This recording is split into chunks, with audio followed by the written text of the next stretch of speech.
Forgive me, darling, but I must condemn you to an eternity of oblivion. After night will come day, after winter, spring. But the truth will remain unchanged. A man is a predictable, short-lived creature, and therefore a weak one. Certainly you can come up with many excuses to justify what you're about to do, whether it's jealousy, boredom, or arrogance. Whatever pushes you to take the decisive step from this very moment, you will never be free of fear.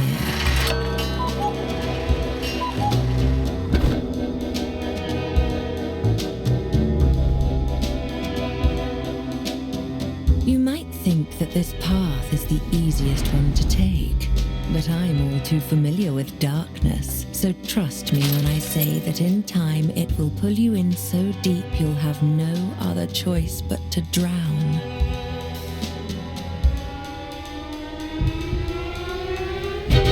You have made your decision, and you will pay for it. Now, only time will tell if it's already too late for you, Vincent. The question is, what happens next?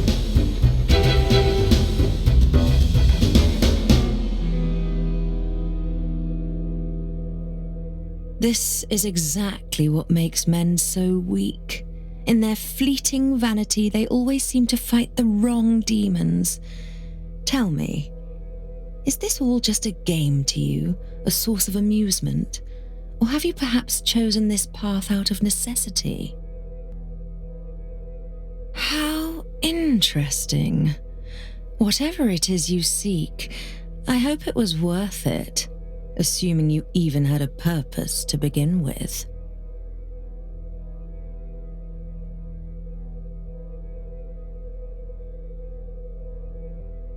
Oh, darling, your thoughts are yet unfledged, but then so are you. Before we finally begin, let me ask you this. If you were given a choice between facing reality with all its hardships and being trapped in a pleasant, everlasting dream, what would you do?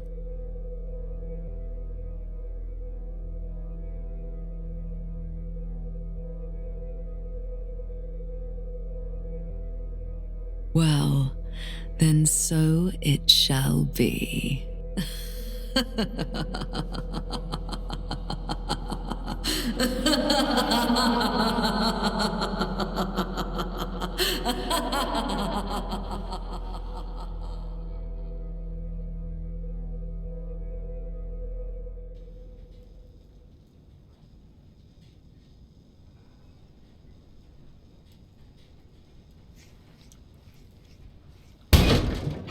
Come on.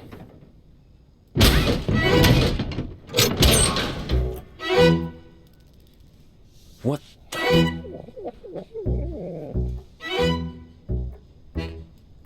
What did she do to me? Am I dead? This doesn't exactly look like purgatory. Where the hell am I?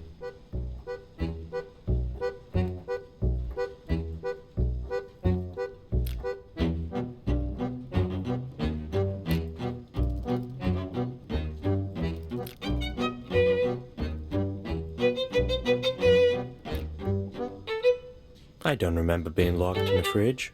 Oh well. I think I saw something moving there. Probably just a cat, right?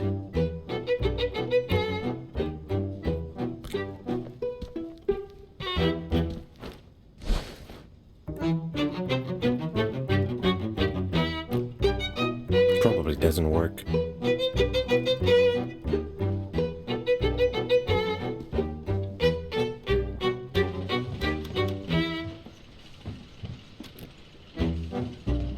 How long has he been there? Is anyone there? Hello? Thank goodness. I thought I would die here. Can you let me out of this bloody thing? Yeah, but it won't open without a key. Oh, Oh, that's just marvelous. This cuckoo bastard really meant it when he said he wanted to get rid of me. Can you get the key from him, pretty please? He should be somewhere near, working on this blasted machine of his.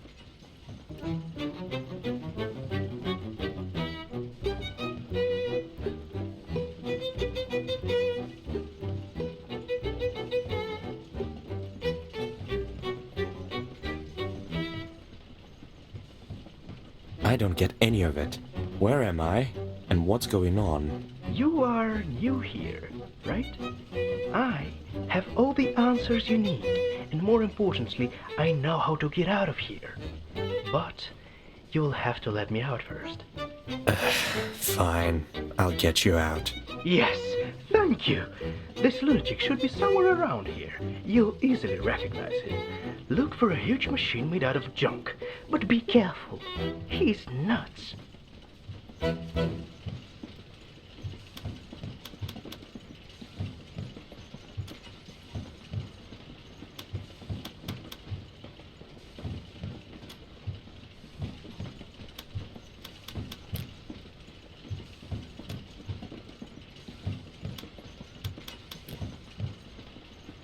That smell is overwhelming.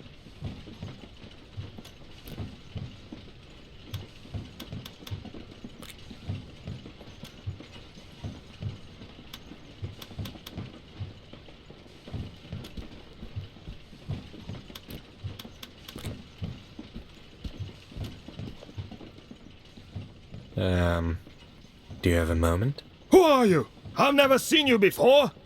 Did you come from the sky?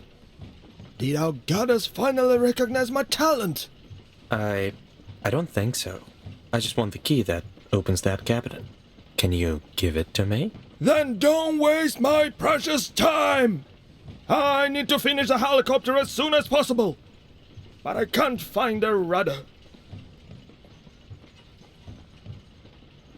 If I find you a rudder, will you give me the key? I'll think about it. I really need this rudder, though. I have some questions. Why are you building a helicopter? Rumor has it, our madam lives in a castle in the skies above. And that's exactly where I'm going to fly after my helicopter is finished. Once I prove myself worthy of her time, I shall become her obedient servant. Do you have any idea how noble my cause is? Oh, of course you don't. You're just an uneducated brat. Now get lost! Who's this goddess you were talking about? Are you mad? How can one not know Almighty Goddess? The one who created this world. Listen up, you nitwit. I shall tell you the truth that nobody else has the guts to accept. Our madam created this world to test our resolve and choose the most worthy of us to stay by her side and roam the earth for eternity. You'll hear people calling her the witch, but that just proves their narrow-mindedness. I'll get going. Off you go. She couldn't have been an actual witch, right? Maybe she dosed me with some weird stuff, and this is all just a hallucination. At this point, I sure hope it is. Does this guy follow the 3 laws of robotics? Something tells me he doesn't. Hey, robot. Hey, robot. I'm not a robot. You are. I'm not a robot. You are. Okay. Now I get it. Okay. Now you get it.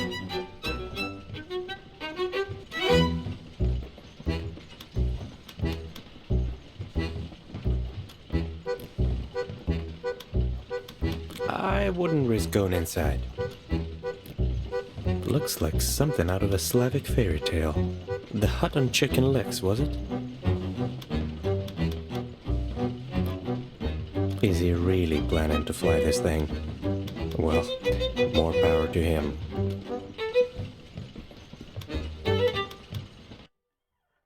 Maybe this cable car will get me out of this junkyard.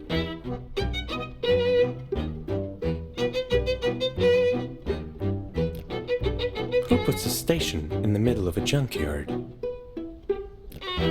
What did the robber say to the clock? Hands up. Very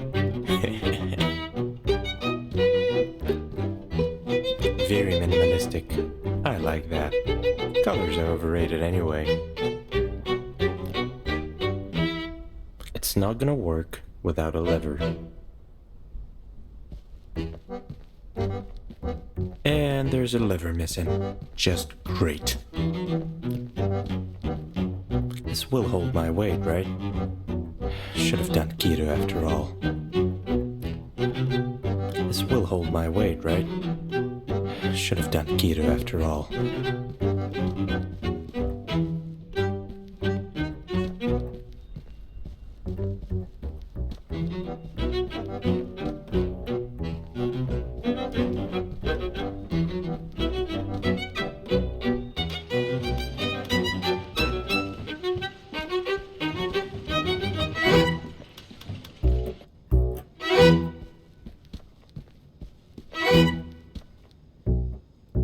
That's the rudder that weirdo needs for his helicopter. Now I need to figure out how to take it away from this creepy bird. Did you just call me creepy? Excuse me? What's with that look on your face? Scared much? Am I really talking to a bird right now? How rude. First of all, I am not just a bird, I am a raven, a proud and clever creature from the Corvidae family. So show some respect. It is not my true form, of course, but I lost my human image a long time ago. Okay, I guess I am talking to birds now.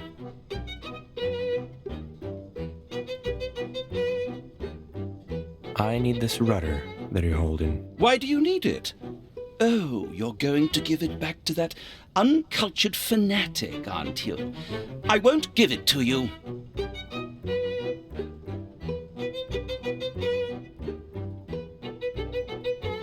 Why don't you want to give the rudder to that crazy guy? He called my poetry superficial and pretentious. Can you imagine that? This is what he gets for butchering my art. You better tell him that.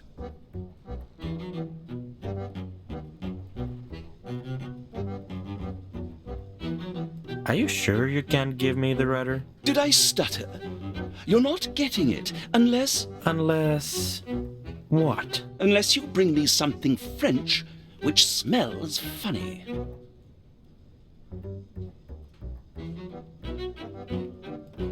That's weirdly specific. An artist's desires may be rather unconventional. Fine, I'll think of something.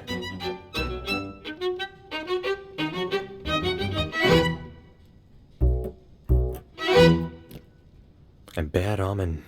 Not that I'm superstitious, but still.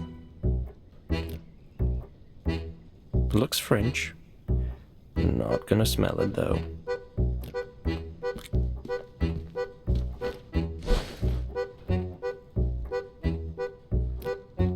I'd look stupid in that, for sure.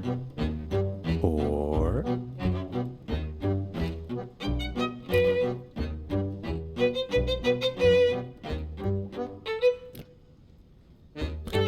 Yes? That's not what I meant. What do you mean, it's not your true form? I see you're new here. This world slowly changes everyone who ends up here, one way or another. It brings out your true nature. I guess I can be considered lucky, as I've seen people turning into horrible creatures or ending up disfigured for eternity. Am I going insane? Aren't we all insane in some way? I'm not sure what's wrong with you per se, but if she sent you here, there must have been a reason. Farewell. Goodbye.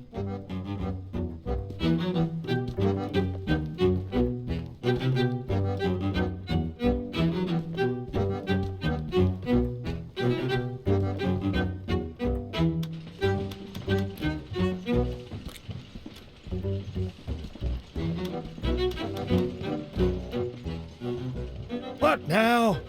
Did you finally get my rudder? No, but I found it. Oh, really? Well, where is it then? A huge raven over there has your rudder. Eddie? I knew that pretentious joke of a poet was going to try to interfere with my plan. What are you waiting for? Go get it!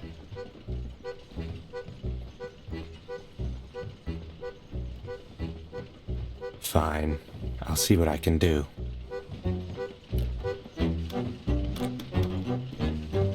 Hey! Don't touch my food! You tried to steal my cheese! That's unacceptable!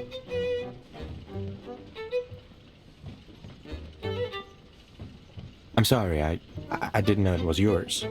Can I please take it? Oh, he's sorry! You were going to let me starve! Why would you need it anyway?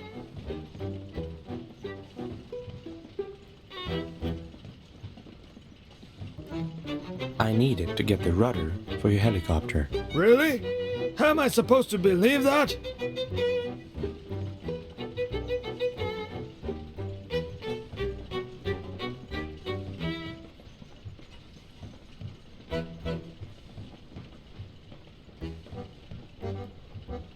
I had a vision.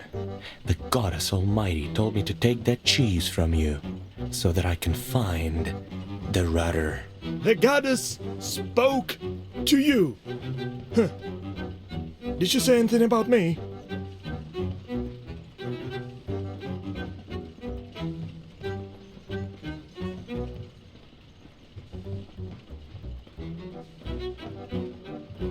Oh yes, she told me that she's eagerly waiting for you to come to her side.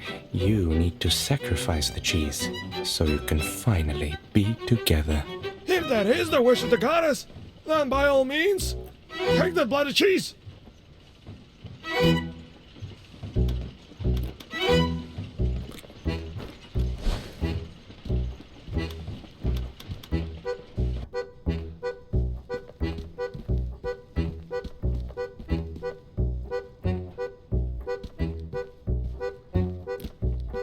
Yes?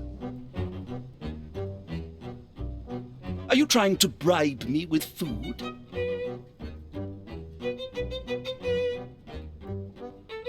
I'm not sure it's French, but it definitely smells like it. Fair enough. You know how to convince a starving artist. I'll give you that. Here, take the rudder. Thank you. But before you go, you must absolutely hear my new poem. Okay. By the road so blue yet homely, haunted by dark witches only, where reigns Beatrice at night, on a blooded throne sits tight. I have roamed this absurd land, touched by fire, your lonely friend. It's not finished yet, so I'd appreciate a second opinion.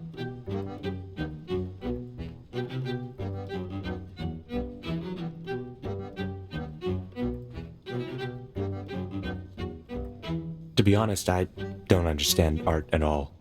It was nice, I guess. Well, not everyone can appreciate poetry. You can go now.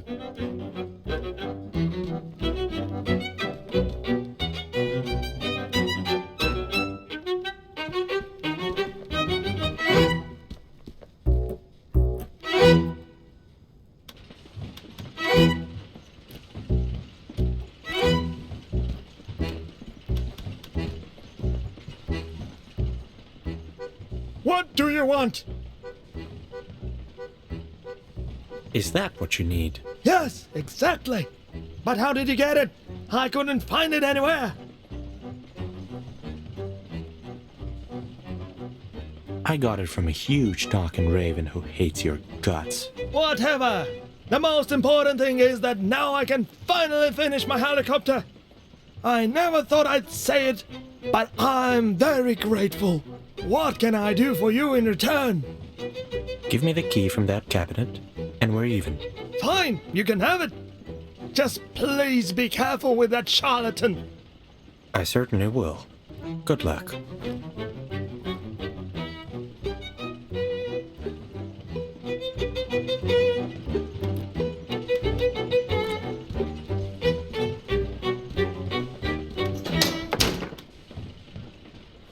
at last.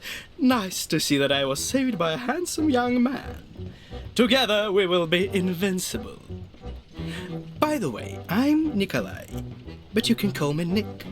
And you are? Vincent. All right, Vincent. Shall we start?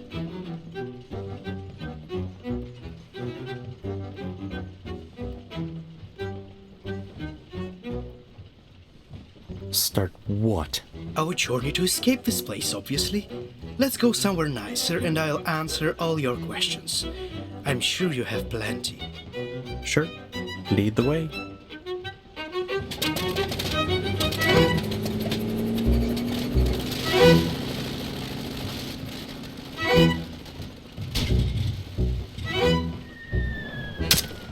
How convenient.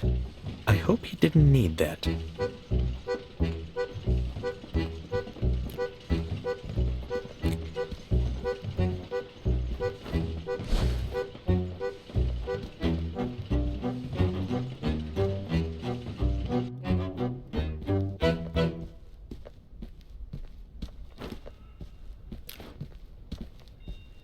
Let's get out of here.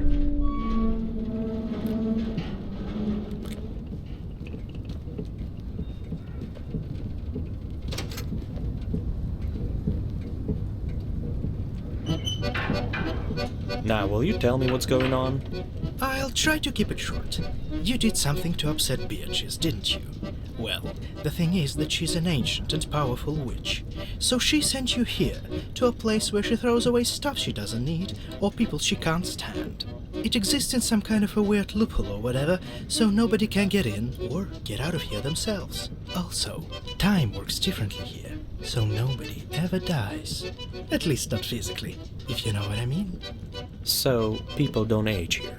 It's just your soul that gets wrinkled, not your face. That's not too bad.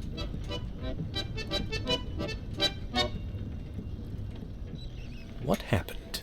Oh, it happens all the time. What do you think this bucket of rocks is here for?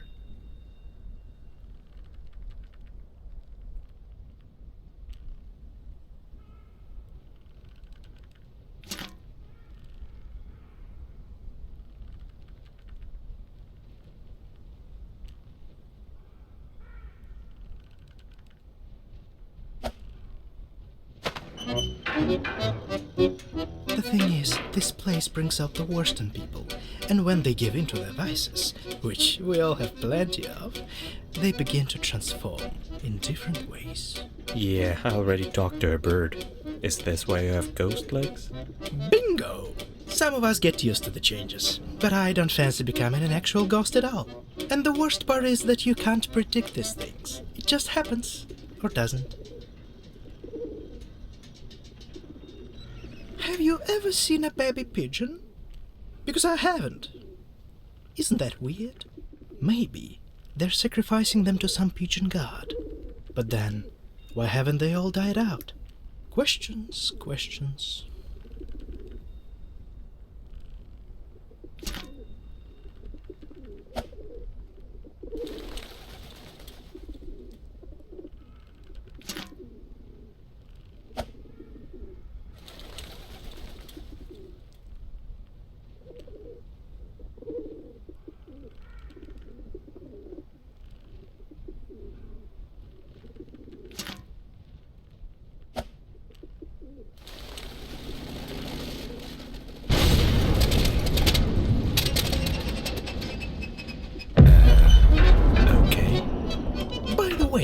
What did you do to piss off Beatrice? I tried to steal some fancy necklace from her. Thought she was just a lonely crone with a fortune, not an actual witch. Why would you do that? I'm a thief. That's what I do. Well, you better not steal anything here. Don't forget what I told you about this world bringing out the worst in people.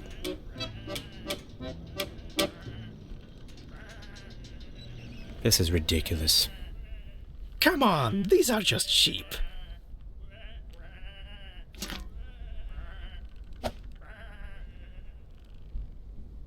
How rude. Let's go, Philip.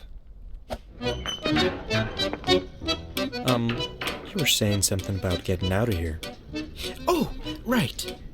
I already told you that nobody can get in or get out of here themselves. But there is in fact a way to summon Beatrice and graciously ask her to let us both out. Keep talking. A long time ago, Beatrice left a spell to the first inhabitants of this world, which allowed them to summon her. But humans are greedy bastards, so everybody wanted to have it for themselves. In the end, they tore it into pieces, and each of them took one. Everyone thinks it's just a legend, but I know the spell exists. We just need to get all 7 pieces. That's funny! I could have crossed this ravine without the cable car. I keep forgetting that I can fly, you know? No, I don't. Alright, so what's the catch? There's no catch. You see, I'm not very well liked here for a completely unknown reason, given my charming nature. Also, my semi-ghost situation keeps getting worse. That's why I need your help. Are you in? I'm in. I knew you were the one to get me out of here. Oh, and one more thing. Does this place have a name or something? Ah, sure. It's called Whateverland. Whatever. What? Whateverland!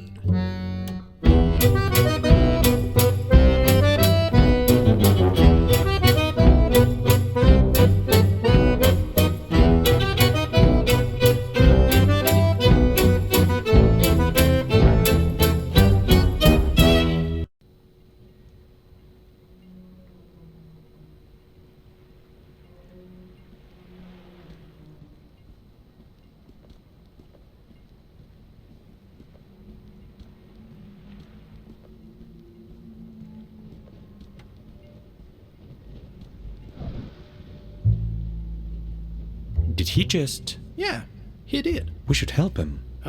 Sure. Why not? His shack is right under the bridge. Ah, my dear Francois, when are you going to give up trying? I still can't believe he jumped like it was nothing. I'm way too scared of these things. If anyone asks, it's a pass for me.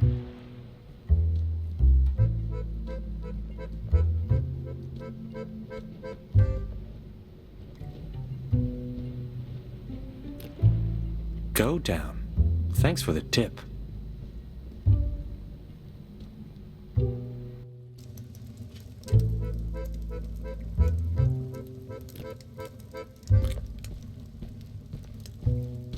Hello. I just saw you jump from that bridge. So?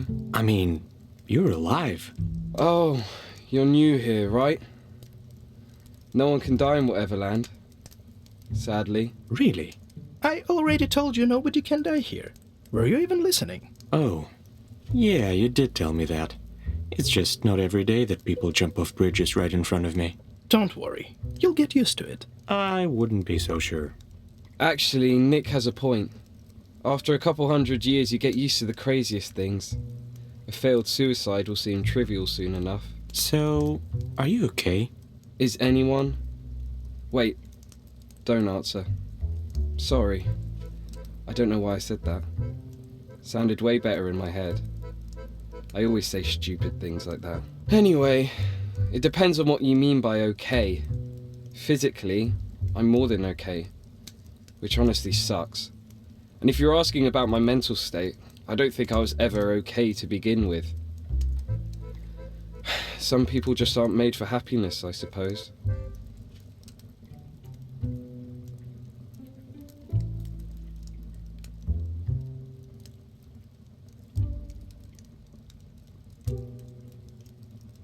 I know what you mean.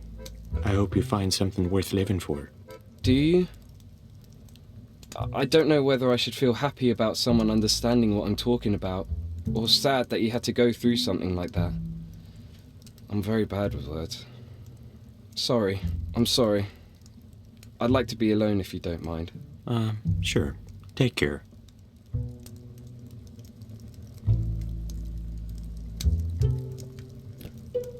Was he poisoning the rats, or...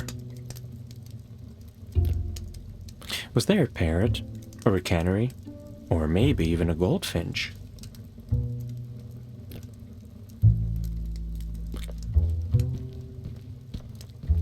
Lucky me.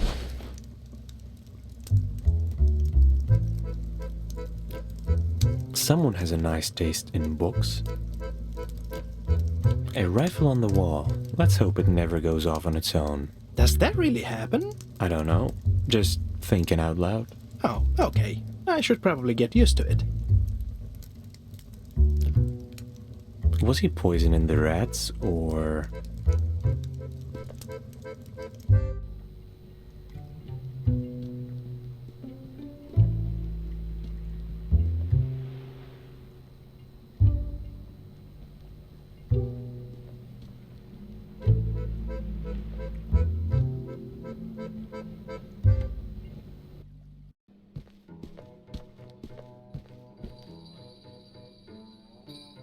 Nick, there you are.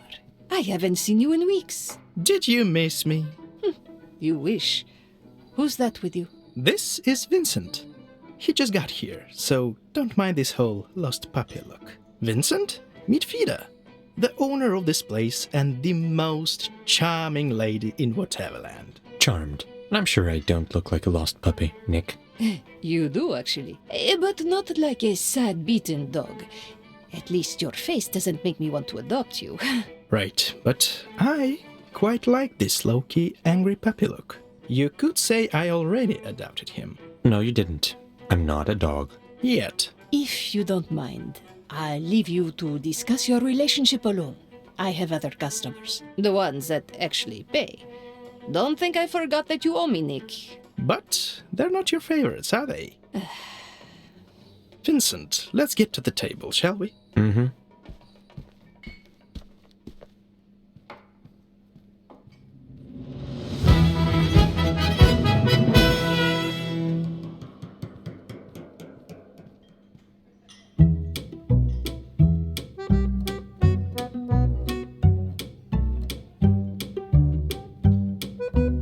Lucky you!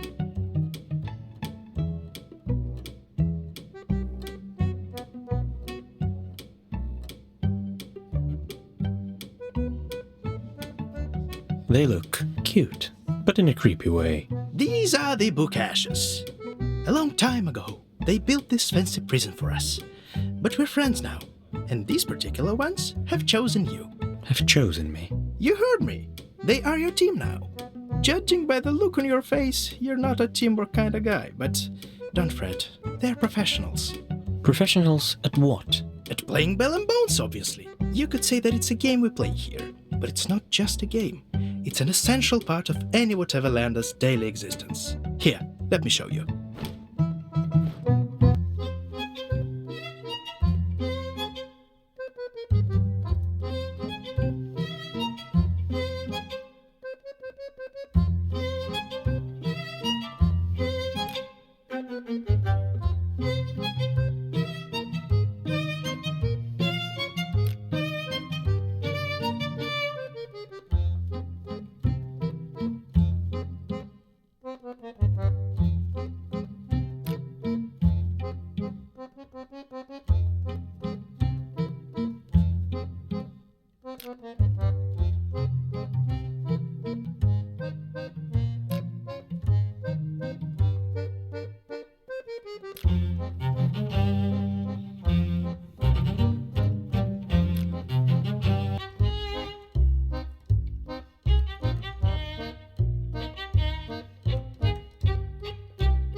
By the way, here's the city map. You certainly need it more than I do. But how are we going to find the pieces of that spell you mentioned? Easy! There are 7 pieces total. So, we need to convince 7, or rather 8 people, to give their piece to us. That's it. And you know who these people are? Vincent, who do you think I am? I wouldn't have asked for your help if I didn't know where to look. Let's see.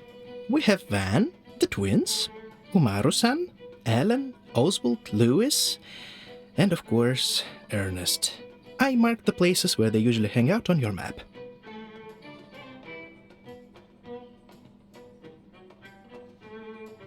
What can you tell me about Van? Oh, he's a handful. A bored Russian aristocrat who is so lazy that he cannot even scratch his noble nose. I'm sure you will love him. Oh, definitely. So who are the twins, exactly? Lily and Rose are a weird duo. One is an engineer, the other's an actress. They really despise each other. And it's not clear which sister envies the other one more. I'm sure we'll have so much fun with that one. Not 1 but 2 crazy sisters? Sign me up. Tell me more about this Umaru-san. She's a mysterious one, I can tell you that. Always wears a mask that covers her mouth. Not sure if she's afraid to catch some kind of virus or just hiding something underneath. Maybe we'll find out. I hope not. What about Ellen? Ellen is the host of the local radio station.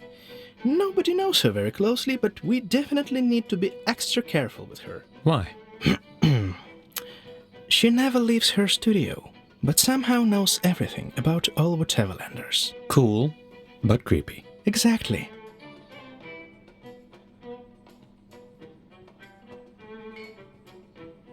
What do you have on Oswald? Not much, apart from the fact that he breeds rabbits. I don't know how and why he does it, but there's that.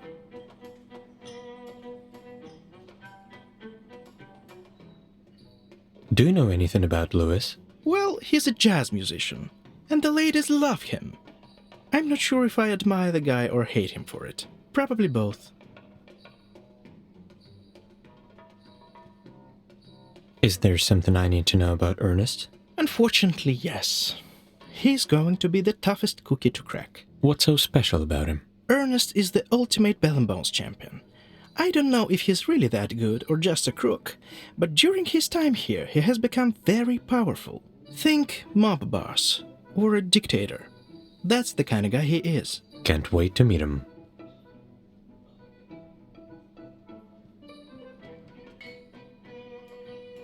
Can you tell me more about Fida? Well, she's stunning, but I'm sure you noticed that already. She also makes a very mean margarita. Very mean. Other than that, you should ask her yourself. She doesn't bite most days.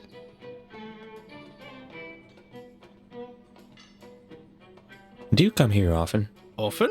I practically live here. It's the best place to write, you know. All those miserable people drinking themselves into oblivion. So tragic, yet so beautiful. I draw so much inspiration from human anguish. All this drama, when you could just have a drink. That's the difference between you and me, Vincent. I live and breathe drama, and you just want to be left alone with a glass in your hand. To each their own. All right, let's get going. Ready when you are.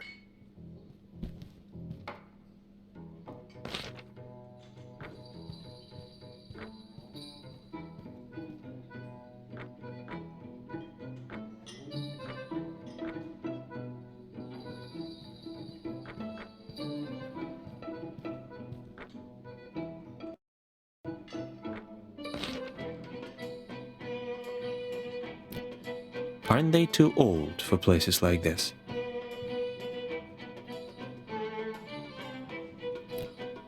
Oh, I love those.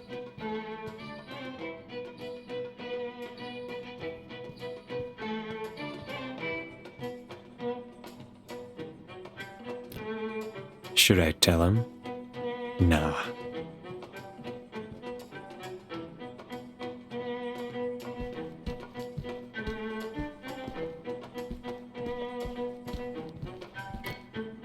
That's not the cantina you're used to, huh? Do you need anything?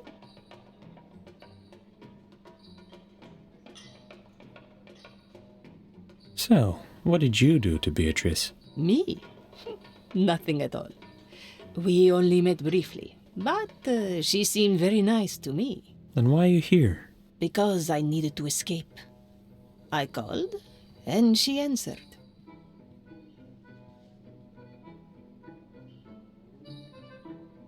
I think I understand. Fortunately for you, I think you don't. But thanks for not prying. How well do you know Nick? Quite well. He can be very annoying, but I know he has a good heart. So, you better be good to him, or I'll make a kebab out of you. Don't worry, he's in good hands. Good. If he ever gets on your nerves, just ignore him. Works like a charm. Besides, I don't think you'd make a good kebab. Too skinny. You two realize that I can hear you, right? And I'm not annoying.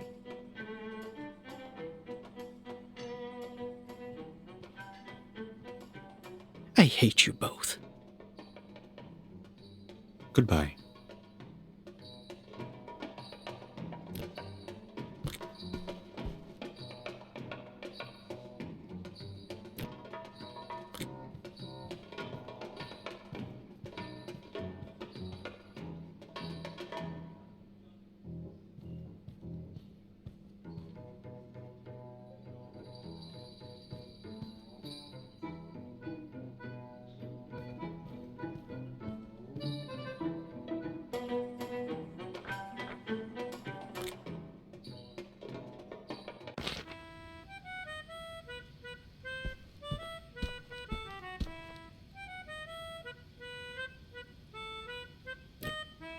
Someone obviously misses sunlight.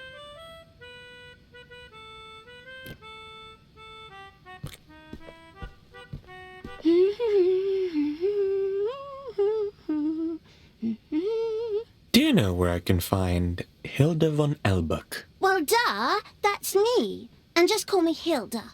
By the way, that name makes me want to puke. Do you want something?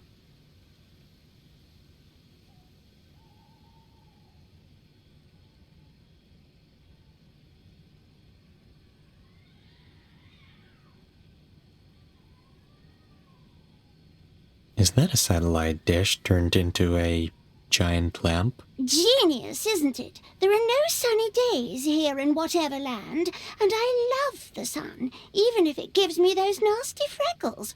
Ew.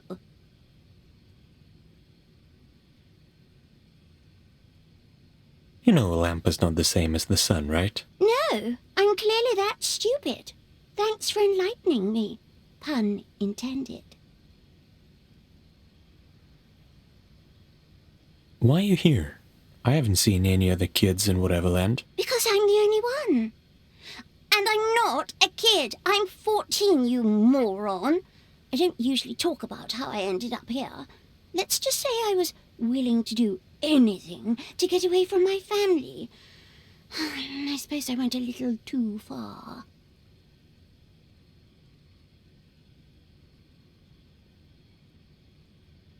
You must be lonely here. I was lonely back there, so I'm used to it. At least here I'm free to do whatever I want. How did you become so good at Bell and Bones? I'm smart, that's all. However, you don't have to be a genius to be good at this game. It's pretty basic.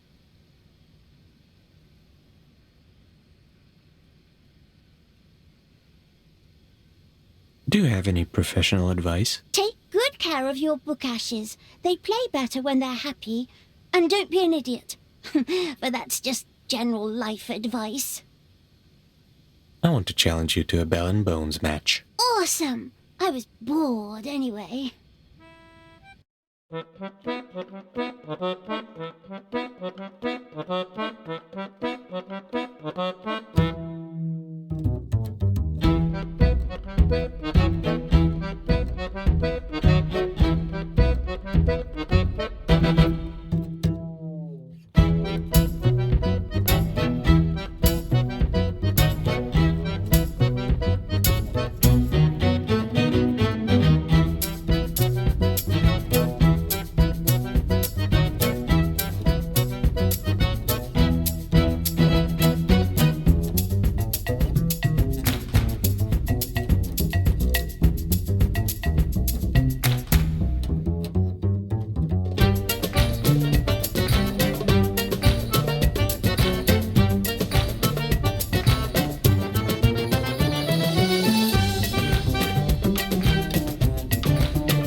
I'm sure you just got lucky, that's all.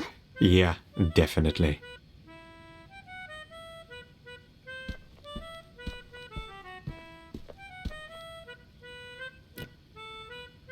Looks cozy. Maybe I could build one for myself, too. Thinking of putting down roots here? No, I've just always dreamed of a house and a tree. The transmission tower works, too.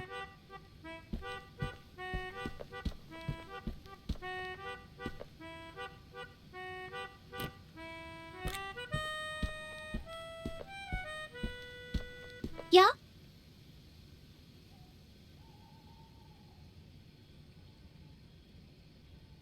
What kind of name is Von Albert? Sounds fancy. A name that gives you status and freedom if you're a boy, and a lot of stupid limitations if you're a girl. It's a shitty name, but it has no power over me. Not anymore.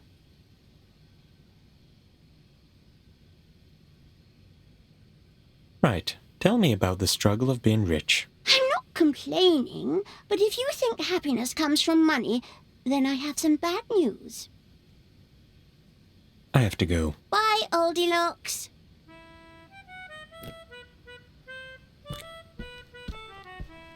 Let's take you home.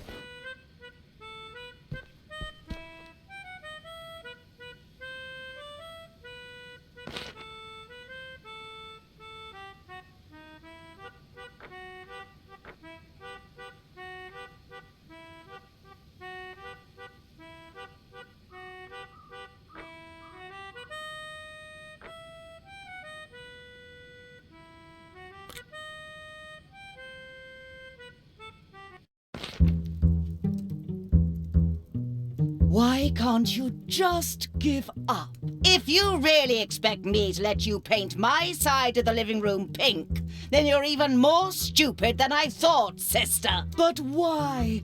You never had any taste anyway. Because it's pink. It's pretty. You know I hate pink. You hate all pretty things. So what? That's not true. You know I'm right. You just can't admit it. I guess liking pretty things also means having a pearl for a brain. Isn't that right, sister? Why do you always have to be so negative?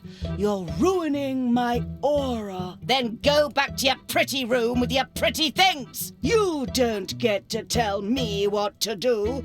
As a matter of fact, I am going back to my room, but certainly not because you told me so. I am my own woman. Sure, sweetie. Don't worry your pretty little head. Get that, you petty old bitch. You'll pay for that, sister.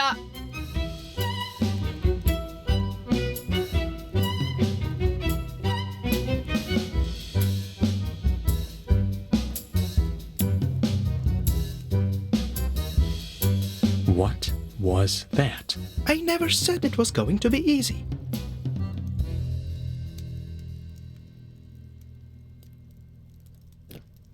Apparently, the sister's mental age hasn't changed much since kindergarten.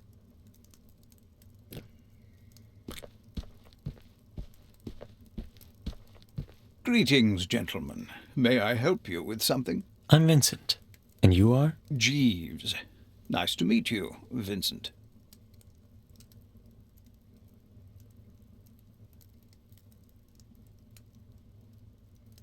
Do they always fight like that? I'm afraid so, but it wasn't always this way. They used to be so close as children.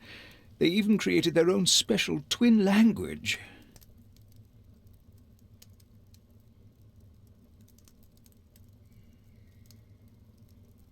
I wonder if I can try to reconcile them somehow. Do you have any ideas? I think it's entirely possible, young man. You see, it's not that they don't love each other. It's that they can't communicate this love. I've seen Rose writing a note to Lily, but never sending it. If you find it and deliver it to the addressee, it might be a good first step. That could work. Thanks for the advice.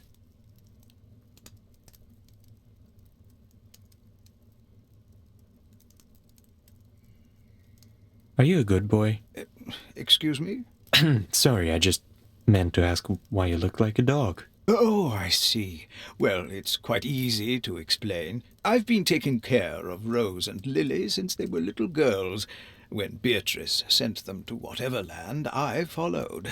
I guess my loyal nature just finally manifested itself. So, you could say that I am a good boy, indeed. Don't you regret choosing to be stuck here with them forever? Not even for a second.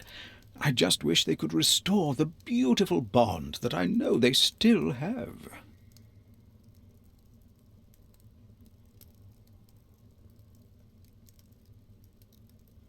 How did you three end up in Whateverland? Oh, it's a brilliant story, albeit a short one. The sisters were Beatrice's neighbours, and one day she just had enough of their constant bickering. Wait, that's it? Yes. Why, did you think there were only ne'er-do-wells here? If I have learned anything in my lifetime, it's that nothing is what it seems to be at first glance. Sometimes you need to take a closer look at things to really see them. Do the sisters have some kind of a safe where they keep precious stuff? Oh, yes. There's a safe hidden somewhere in the gallery. They made that safe together in a different, more peaceful time. Rose designed the lock, and Lily built the whole thing. It's truly remarkable, I must say. I'm sure it is. And, where's the gallery, you say? Oh, right there, behind that ugly-looking curtain. Wait, I don't think I was supposed to tell you all that, was I now? Probably not. You see, it's a long-time problem of mine. I have a very hard time keeping quiet. My chattiness may even have caused some quarrels between the twins. Don't worry. You did nothing wrong. If only I was so sure about that, young man. I'll get going. Farewell.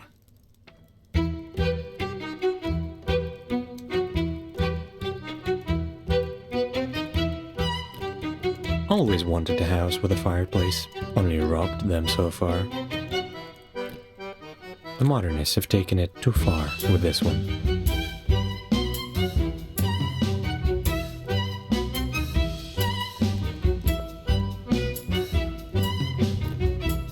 Apparently, the sister's mental age hasn't changed much since kindergarten.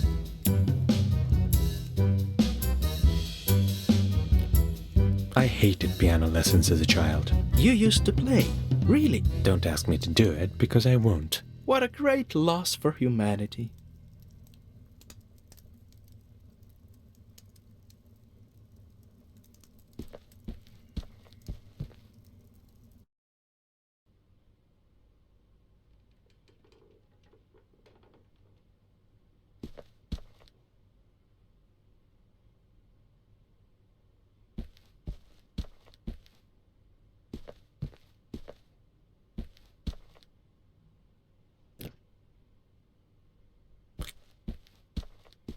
Hi, have you seen a safe somewhere here? Yes, that's the one. Can you show me where it is? Okay, so I have to help you reach the princess. Deal.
Congratulations, you got the spell.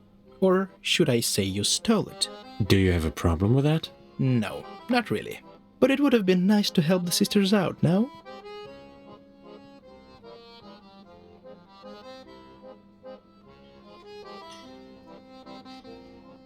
You have a point, Nick, but I just wanted to be done with it. All right, I get it. So, shall we move on? Gladly.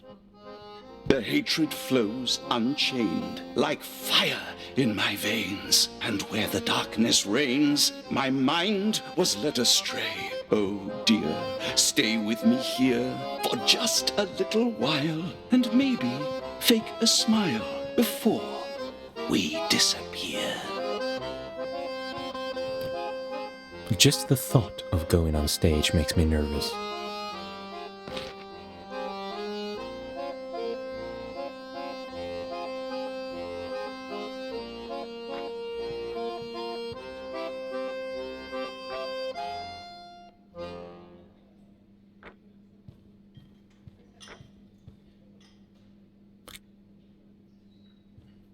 Whateverland radio.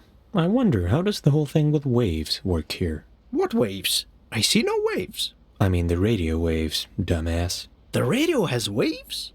Do you not know how radio signal works? Why, with magic, obviously. And I refuse to believe anything else. Oh God. I'll explain it to you later.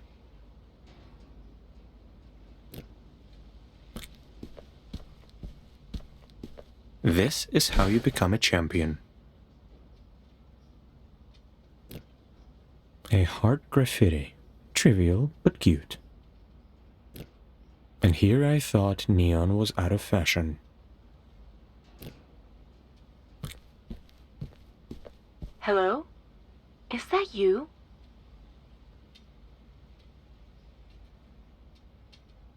It's Vincent, the new guy. I need to talk to you. Vincent, the new guy? I think I heard about you. What do you want then? I just want to talk. That's all. Yeah, I don't think I can let you in.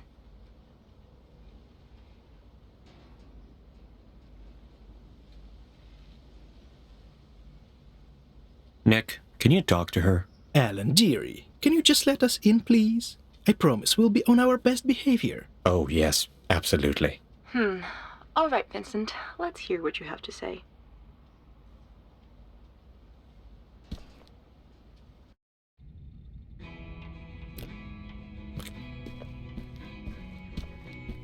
Before you say anything else, please tell me you're an expert at fixing radio towers. Sorry to disappoint, but no, I'm not. That means I'm totally, irrevocably screwed. Whatever.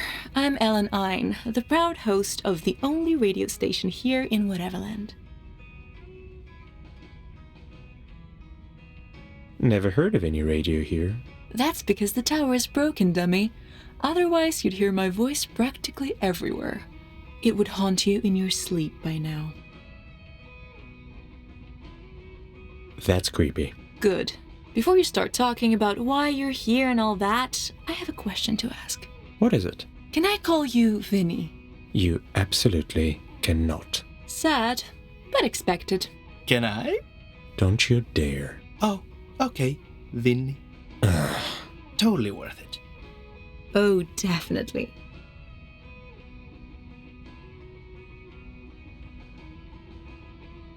What happened to the radio tower? Do I look like I know? It's not working, that's all I can say for sure. And no one has seen Harold since he banished himself to the junkyard. I can't believe anyone would ever want to go back there.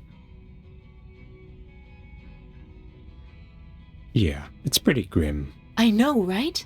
When I first got here, it was nothing but a cold, dark wasteland. No way I'm ever going back there. Besides, he's supposed to help me with the tower, not play with that useless half-rotten toy. Come on, leave a man his hobbies. Yeah, that's not gonna happen. I'm looking for the pieces of the spell that summons Beatrice. Nick mentioned you had one of those. And he's totally right, I do. It's just, I don't get why would anyone want to summon that old hag. The only good thing that she ever gave us were the book ashes.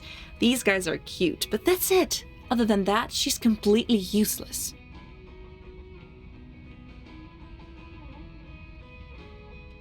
We want to get out of here. As simple as that. Do you really believe she'll let you out? A pigeon is more likely to fly out of Nick's ass than for anyone to get out of Whateverland. I'd look at that. Hey, that would be most inconvenient. Come on, guys, you have to be realistic. Anyway, I would love to give it to you, I really would. But desperate times call for desperate measures, so... Let me guess. I'll have to fix the radio tower for you first, right? Bingo! Don't get me wrong, I really don't want to take advantage of the situation, but that's how it works in Whateverland. You scratch my back, I'll scratch yours. Fine, I'll look at it. But let's skip the scratching part. Brilliant. I knew you wouldn't abandon a woman in need of some brute force. Or whatever it is that can fix that thing.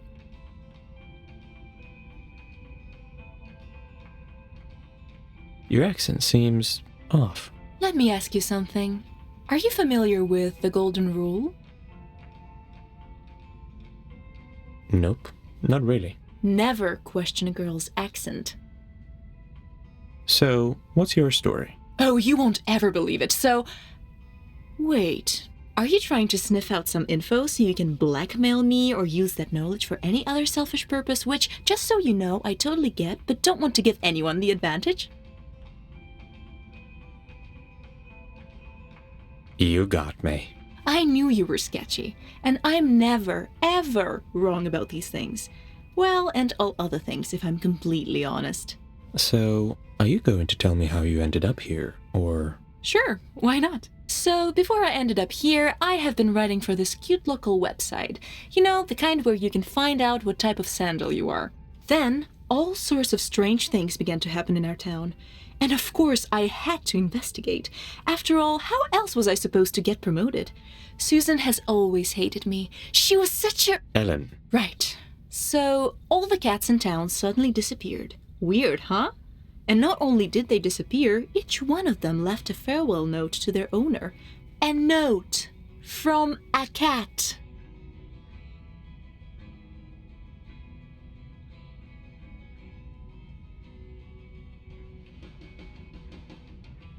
I think I know where this is going. Yes! Sadly, that was the most exciting part. As soon as I started making progress, Beatrice got me. Guess she wasn't happy about those little articles of mine. She sent you here just because you were investigating her. That's a bit too harsh. Everyone is afraid of the truth, Vincent. Even witches? Especially them. Do people really listen to the radio in this place? Does that surprise you? Most people here are lonely, and the only thing keeping them from giving into despair is listening to my beautiful voice every day for the rest of eternity. At least that's how I like to think about it. So you're the only journalist here? I wouldn't call it journalism. I'm more of an entertainer, you know?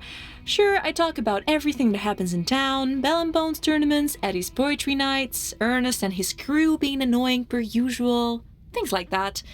But mostly I just talk. Now that I think of it, you could compare my job to that of a therapist. But better, obviously. I'll look around. Sure, just don't touch anything.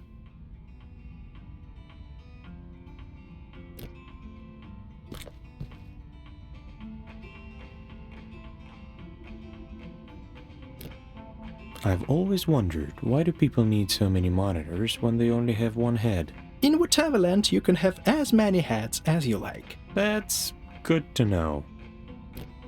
What's the point of vinyl if it's just hanging on the wall? I used to dream of being a voice actor. So, what happened? Have you not had enough time to appreciate my emotional range? Don't be so hard on yourself. I think you'd make a pretty good tree. Or a mountain.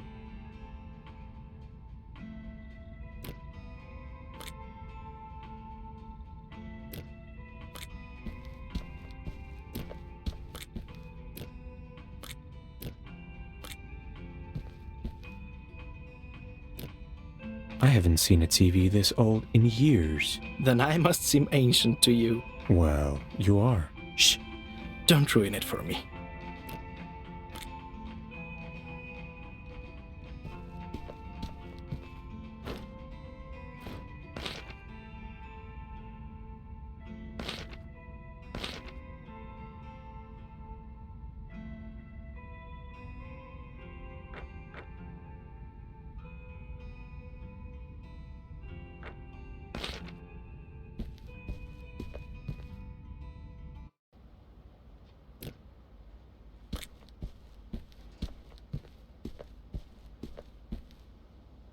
Do you have any idea how to fix a radio tower? Not a single one. Do you? Nope. Wait! Alan mentioned an instruction Harold left here somewhere. I'm sure it will make our lives easier. Or confuse us even further. Or that.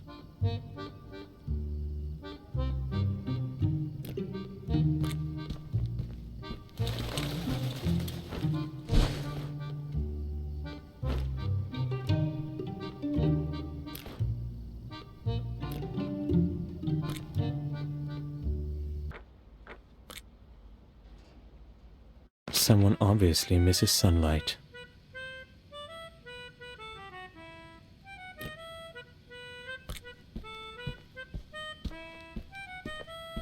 Yeah?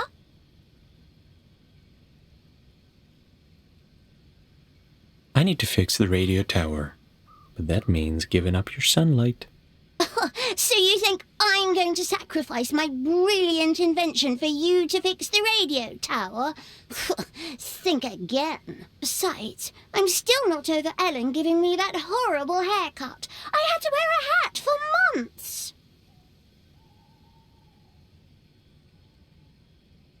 How about a game of Bell and Bones? If I win, you fix the satellite.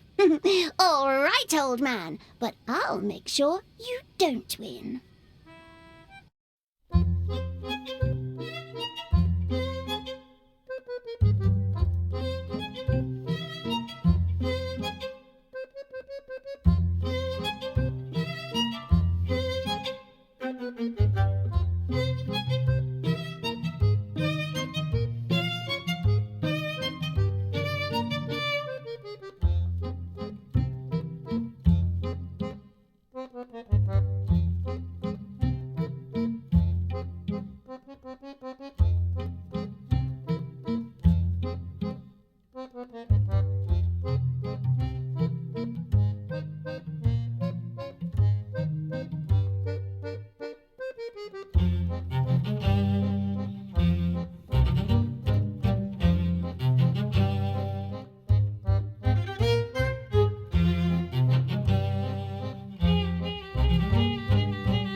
I'm sure you just got lucky, that's all. Yeah, definitely.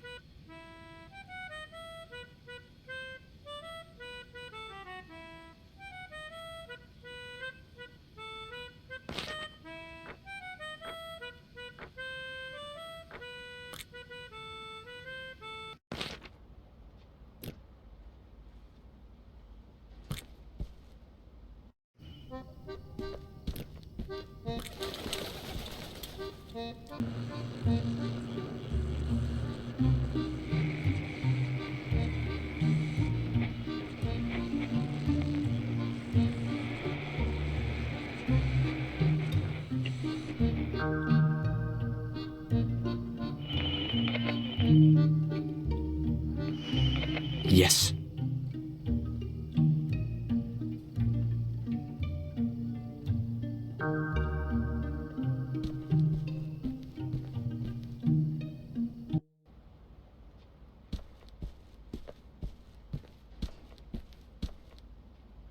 You fixed it! Now I can finally get back to work. I had little hope for you, Vincent. Guess I was wrong. Clearly you were. And I will be forever grateful to both of you. I think you're forgetting something. Sure. Wait a second. Here it is. Tell Beatrice she's a bitch when you see her, okay? I'll think about it.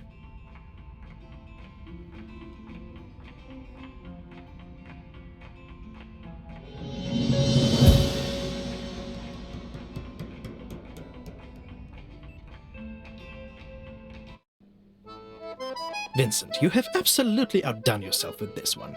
Fix the radio and beat Hilda at Bell and Bones in the meantime. And she's one of the champions, remember? Who knows? Maybe I could become the champion around here. Well, we might as well find out soon. Now let's drink. How many times should I remind you that I don't drink while working? Can't relate. Fine. Then let's go get those pieces. Because that's certainly more exciting than having a little party. I can see why you never succeeded at escaping before. Oh, shut up. Although, you're not wrong.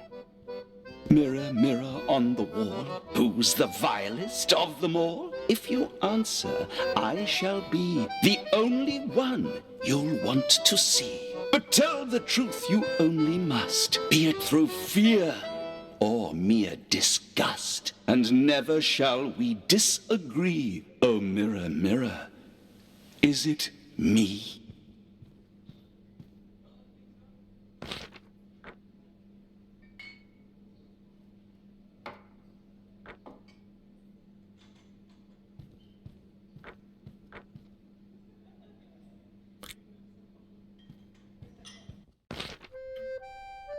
Is it just me or is it hot in here? Is it?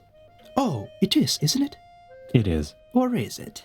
I'm not doing this right now. Oh, Vincent, you're no fun.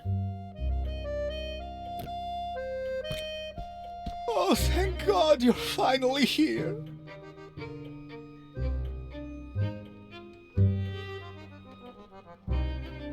Here to do what exactly?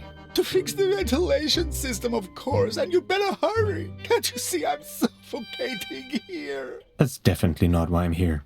Plus, I know nothing about ventilation systems, so... Oh dear, have I been cursed? What did I do to deserve this never-ending suffering? Does the universe want me to drown in sweat or boil like a pig in a pan?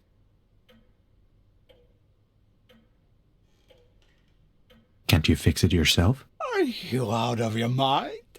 These delicate hands were not made for plebeian labor. Zachary was supposed to do it, but he betrayed me in my most vulnerable moment. And it's hot in here, so very hot. The ventilation would be fixed already if you stopped whining for a second and got your royal ass off the couch. Have you come here just to torment me? If that's the case, then save your breath. I haven't stood up in decades, and I'm not planning to anytime soon. I'm perfectly fine where I am. But thank you for calling my ass royal. Of that I quite agree.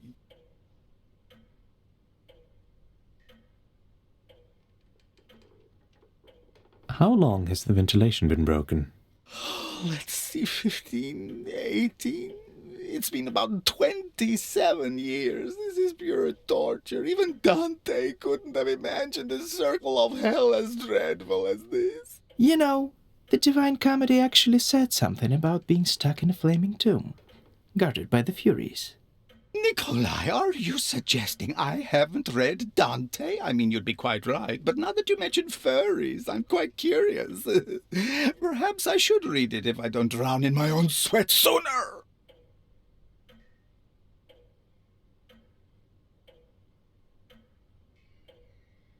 You've been suffering for 27 years and not doing anything about it. Wow, I'm actually impressed. Why, thank you. It's never too late to stop being a functioning member of society. I can't recommend it enough. And who's Zachary? He used to be my loyal servant. His family's been working for mine for generations, but he turned out to be a filthy traitor, leaving me helpless in this heat. Well, not actually leaving. He's probably in the kitchen. Maybe he just doesn't want to be a servant anymore. Or maybe he's just an ungrateful peasant with a destructive gambling addiction. But what do I know? Gambling addiction? Oh, yes, and a nasty one at that. He even lost my father's watch to some dirty fisherman. That was before we got trapped here. Zachary used to play cards then, and now he's crazy about this B&B game. Gambling should be considered a deadly sin of its own, I swear. That sounds serious. Because it is. Thankfully, I hid all the valuables he hadn't got his hands on yet. I sometimes marvel at my own cleverness. And, where did you hide it? Nice try, young man. Well, I had to try. Actually, I'm here for your piece of the spell that summons Beatrice. What? That useless scrap of paper? I mean, that priceless document. Its value is hard to overestimate, truly. But perhaps if you fix the ventilation...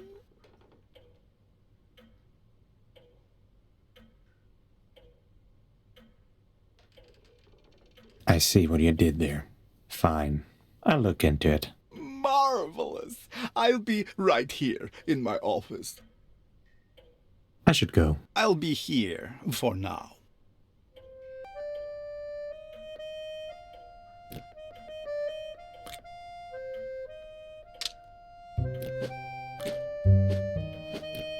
Is that... No. No way. Why do I suddenly feel the urge to touch his nose? This place is... doing things to me. Are you into noses now? Who knows? Maybe I always was. Maybe.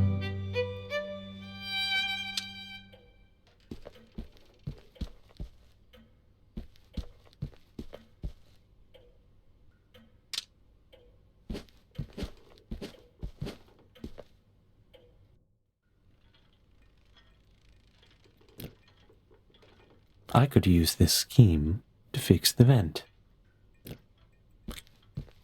The airflow is extremely weak. Perhaps something is blocking it up on the roof. You should probably talk to Zachary about that vent.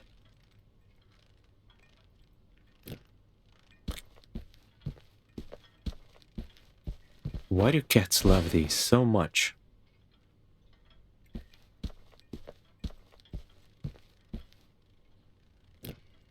$1911. I guess they're lucky to have been sent to Whateverland.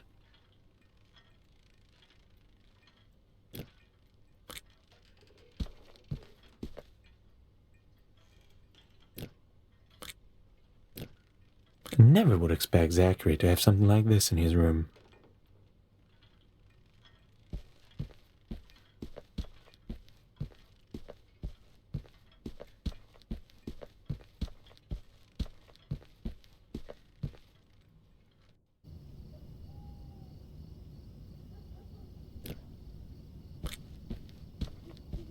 Squeak, squeak.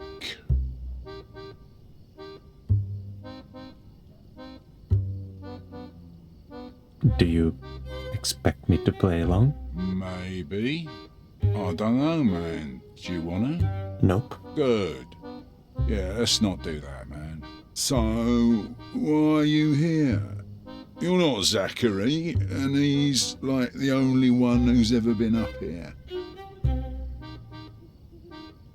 I came to fix the ventilation. Any idea how I can do that? Oh, right. Yeah, I don't know if you can do that, man. And why not? Well, if you haven't noticed, I kinda live here, man. So?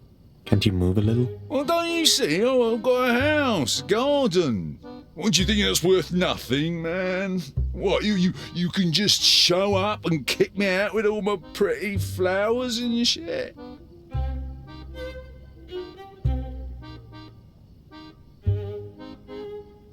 Come on, Pip. Of course I didn't mean it like that.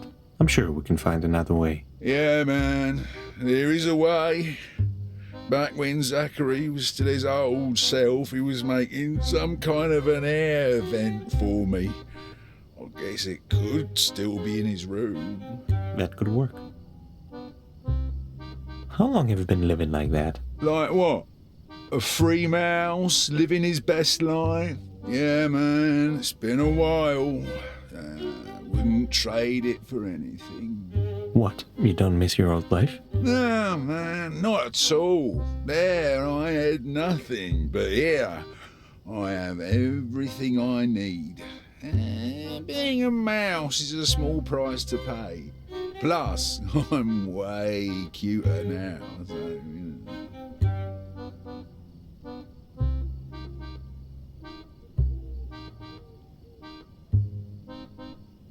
I guess I can see the appeal.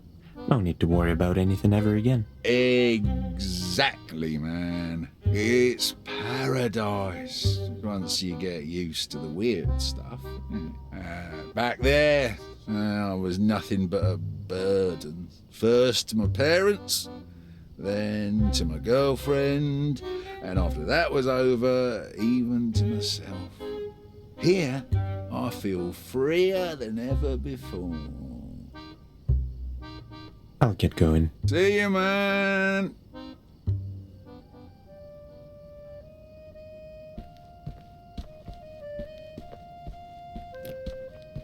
That's a lot of gas. Well, he looks like he needs it for reasons.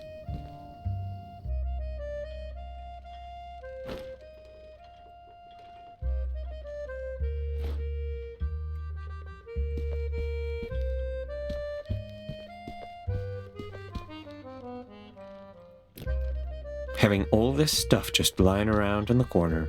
Classic rich people.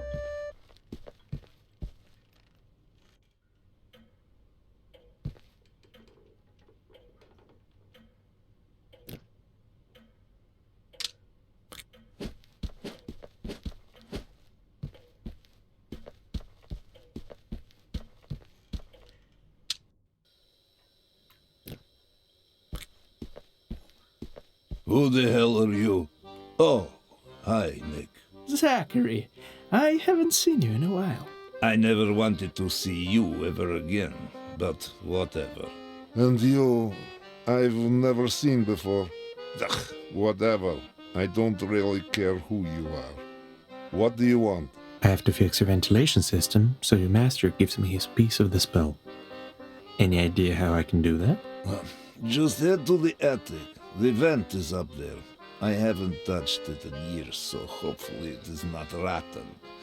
Also, if you see Pipsqueak, don't freak out. Tell him I said hi. And for the record, he's not my master. Not anymore.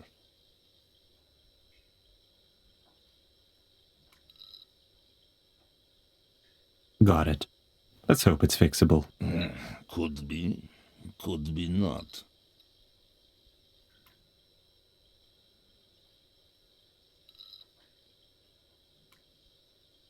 Can I ask you something? Sure. It's not like I'm busy contemplating my life choices.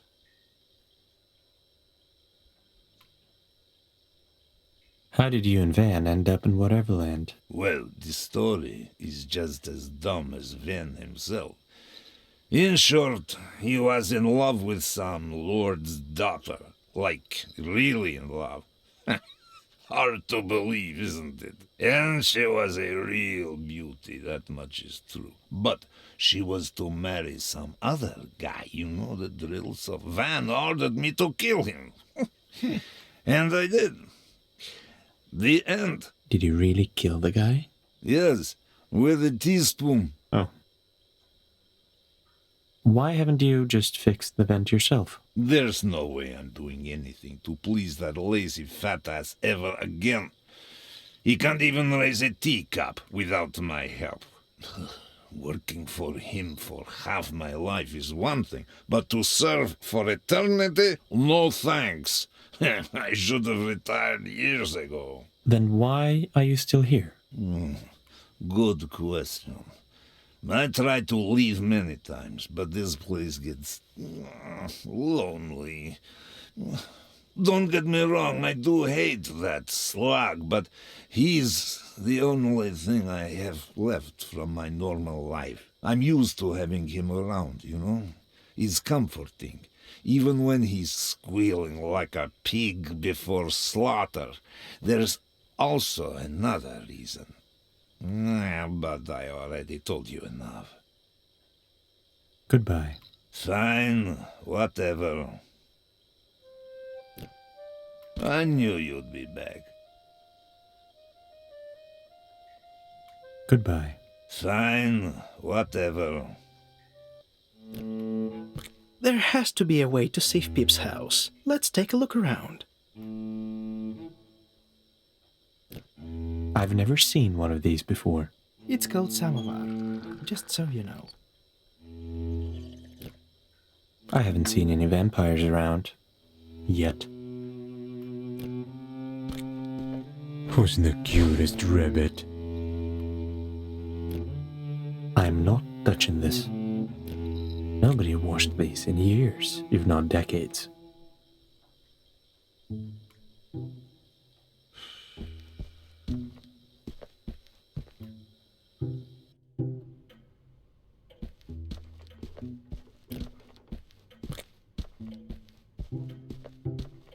Yes, that's me. Did you really make Zachary into a murderer? You make it sound so dramatic that Monsieur was practically dead already. What do you mean? I mean he was 94 years old. Zachary was supposed to poison his dessert, but the poor bastard choked on a teaspoon before even tasting our signature creme brulee. Too bad Beatrice was craving sugar that night. Wait, Beatrice was there? Why? She was treating the son of one of the Grand Duchesses. I can't remember his name. He was a polite boy, but so very fragile. I don't know what happened to him after Beatrice left. Nothing good, I presume. What a pathetic reason for getting trapped here. I heard rumors about what happened to my country shortly after we vanished. Now I'd choose Whateverland over it any day, so joke's on them. The only thing I regret is not having my sweet Alexandra here with me. I hope they found her a husband who wouldn't start decaying right on the wedding bed. I should go. I'll be here for now.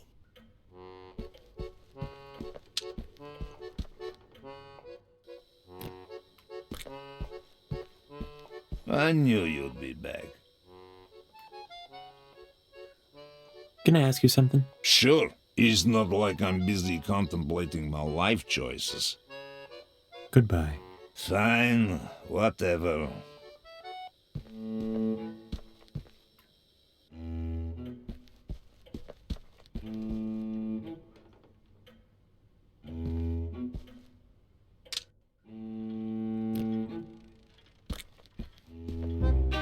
The airflow is extremely weak. Perhaps something is blocking it up on the roof.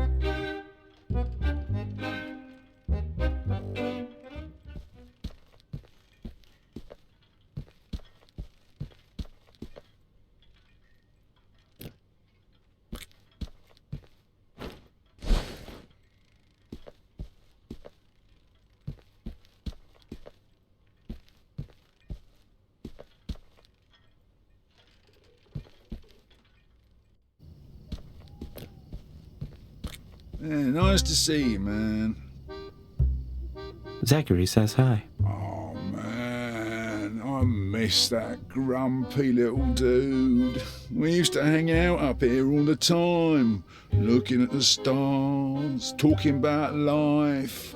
Man, I'm getting emotional. Why don't you do that anymore? Because he only cares about that stupid game now. How was it? Ben and Jones, Bar and Stones, whatever, man. I thought I was over it, but you know how it is. Yeah, let's not talk about it. Okay, now I'm sad. I'll get going. See you, man.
Goodness gracious, you did it, didn't you? My suffering has finally ended.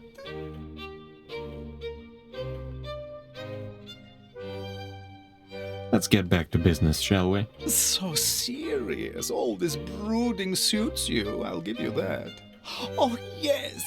As a reward for saving my priceless life, I bestow upon you, mysterious stranger with nice eyebrows, this meaningless piece of paper that I have had lying around for decades. Amen.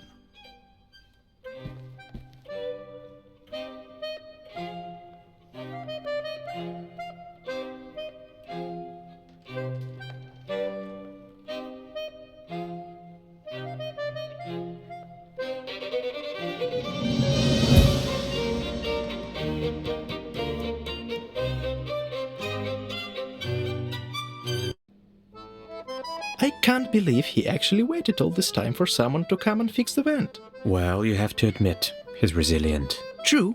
It takes a certain kind of insanity to stay in one place for I don't even know how long. So, how about another drink? There'll be time for that once we get out of here. I could remind you that we have all the time in the world at our disposal, but... I have wandered through the forest for a while. It's quite bleak, if I'm honest. Not my style. In these woods, I searched for greatness to no luck. Good thing, then, that I'm relentless as...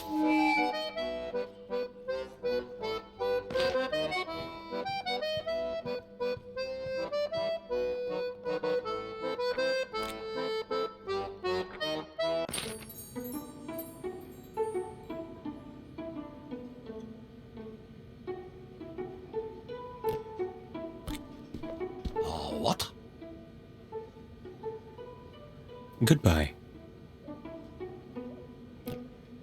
I guess you had a rough week.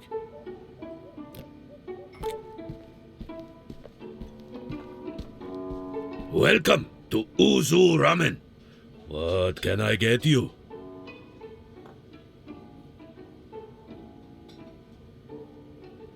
I'd like some ramen, please. Sure. What do you have for me? What do you mean? Is this your first day or something? Listen, there's no money here in Whateverland. So we trade stuff to get other stuff. If I like your offer, then we have a deal. Nick should have told you. Yeah, you should have. Oh, please don't give me that look.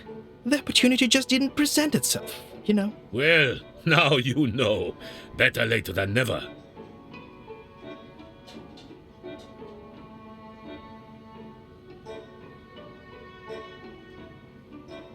Do you know that woman wearing a mask? Do you mean Umaru-san? I wish I didn't. But she comes here every day. I've never heard a single good word from her about my food. And yet, she keeps ordering. Who's that mysterious guy at the table? That's Gino.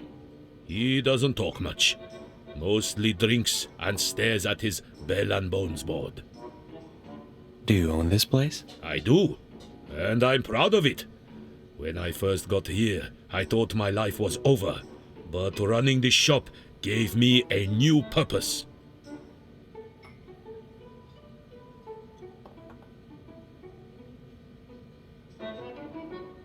Serving food for eternity sounds like a shitty way to live. Doing what you love for eternity sounds shitty to you? Well, you must have a shitty job then. Goodbye. Be careful out there. Hey, do I know you? You look familiar.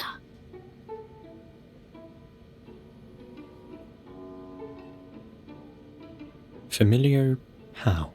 You have the exact same nose as my neighbor Quentin. It was very strange. Used to talk about some moving pictures all the time. He was a little crazy, you see. Probably a drunk, but at least not the raging kind. More of a choir. Wow. I look like a lunatic who's also a drunk. Isn't that great? Well, at least he was a handsome lunatic. Actually, that does make it better, yes. All right. So, what do you want from me? I'm looking for the spell that summons Beatrice. I heard you had a piece of it. You heard right, but I'm not a charity.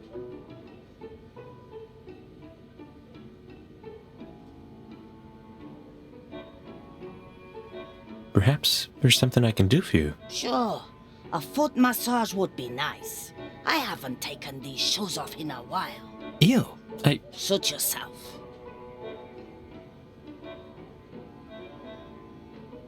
What can you recommend on the menu? Nothing. Really? There are at least a dozen empty plates in front of you. Good to know you're not blind.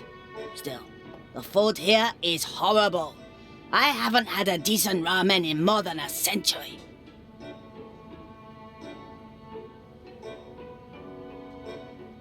Are you serious? You're suffering from a lack of good ramen? You think I'm insane? Surely it's easy to mock an old helpless lady. Let's see you after a few decades in this hellhole. If I cook you the perfect ramen, will you give me your piece of the spell? If you do that, I'll even give you a kiss. Relax. I'm just kidding. But you should have seen your face. If your ramen is at least half as good as the one I had back then, the spell is yours. I don't even know why I kept it all these years. Probably to piss off Ernest. What about Ernest? He once sent his men after me, hoping I'd just give him my piece of the spell. So, why didn't you? Because Ernest can go screw himself. I hate that guy. Thinks he's the boss of this dump.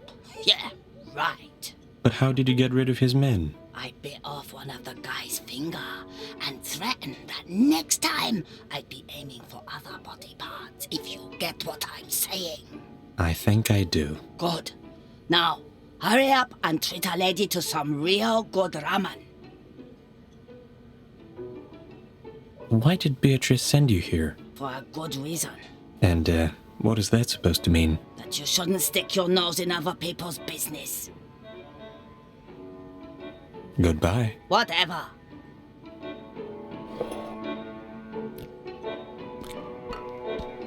Hello again. What's Omara-san's problem with your, ramen? That woman is insufferable. She wants special ramen made with gold and tuna. I'm not sure it even exists here in Whateverland. But even if it did, I'd never make it for her. Why not? Because who puts tuna in ramen, even if it's golden? Actually, I'd try that. Of course you would. Feel free to use my kitchen if you decide to make that weird tuna ramen for her. The recipe should be near the stove. Oh, and don't put any kind of alcohol in it, or she'll pass out. Got it. Thanks for the help. I'm just curious to see what's going to happen. Do you have any idea where I can find that special golden tuna? Try asking Santiago at the market. He is the local fisherman, so if anyone can help you, it's him. Goodbye. Be careful out there.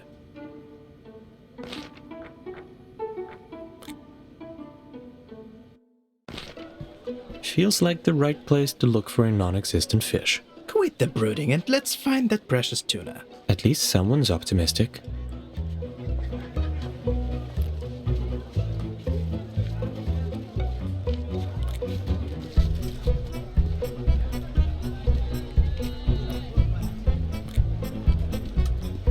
You look like you need some carbs. I'll think about it.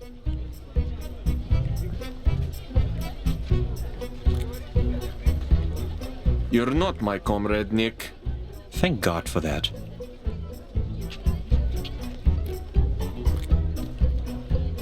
You know what grinds my gears? What? Running out of oil. How can I help you? Do you happen to have a golden tuna for sale? Huh? Did I hear that right? You're talking about the golden tuna? Do you have it or not? Actually, I do have this beautiful, exclusive, incredible fish. But... Doesn't there always have to be a but? Life is just a series of infinite buts. Remember that, amigo? Fine. What do you want then? I got a fresh batch here, but I still can't get my hands on it. Sort the fish while I handle the customers, and the golden tuna is yours. Deal. That shouldn't be too hard. Just don't get too cocky. All right, camarada. What you have to do is sort the new batch of fish. It's simple. Good fish to the left, bad fish to the right. Come on, no time to waste.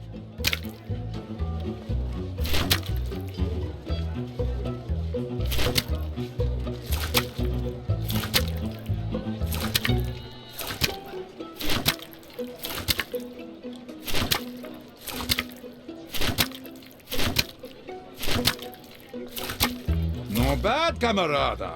But the next batch is a little different. If you see a fish with red fins, put it to the left, even if it looks rotten. Sounds strange, I know, but that's kind of a weird delicacy we have here. Tastes like a first kiss. Nasty, but unforgettable.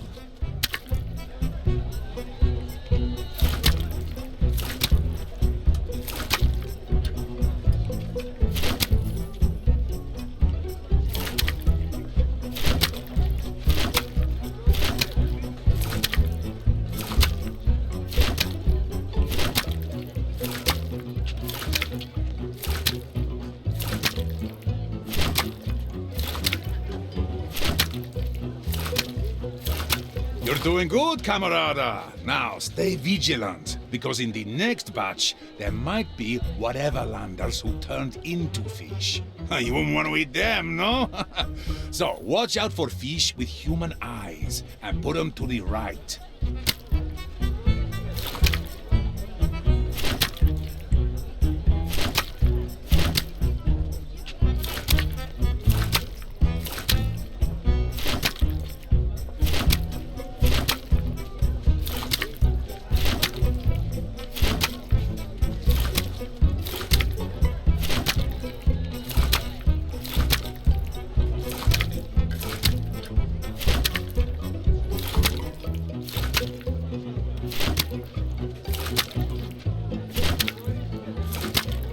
Tired already?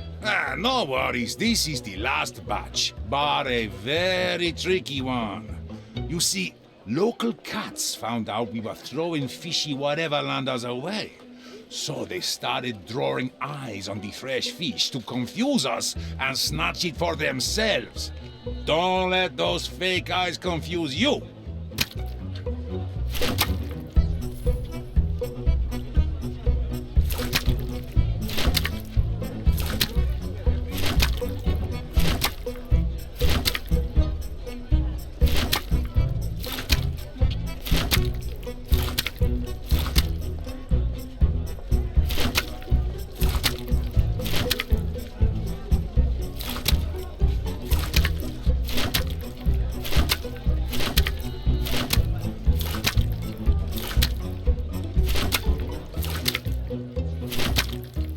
Beautiful!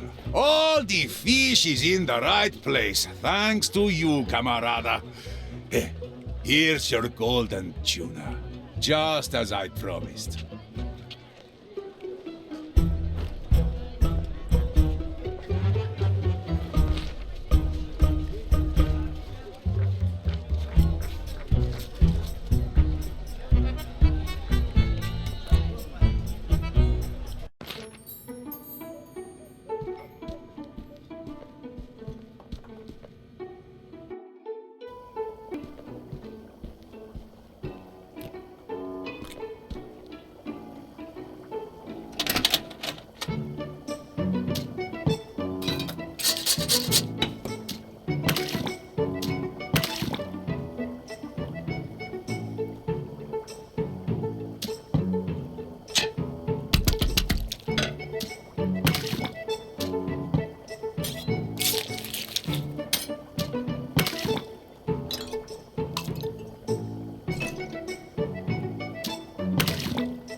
Here, try this. Wait, you actually made me a ramen?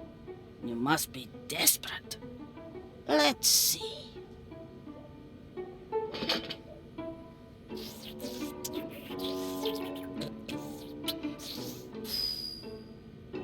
It's not bad. Not bad at all, actually. The tuna is melting in my mouth like fresh butter. Reminds me of the good old days. You managed to impress me. I'll give you that. Here, the spell is yours. Thank you. By the way, your taste is really weird. Ha! You think I don't know that? Now, get out of my face before I force you to make me another bowl.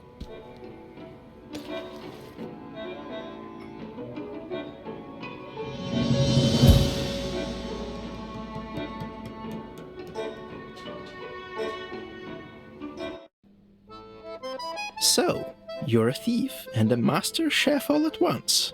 Who would have thought?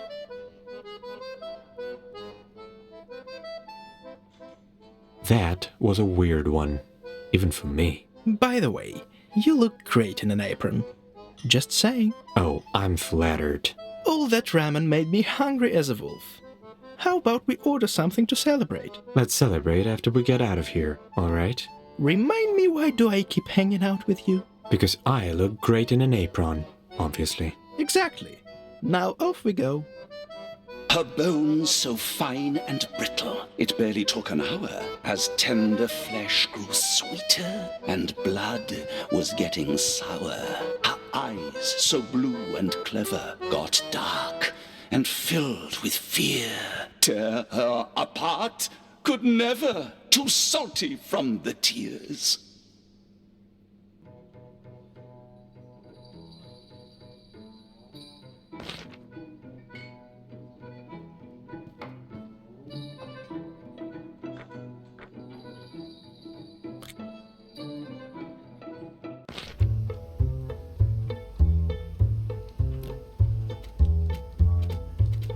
Just how many of them are there?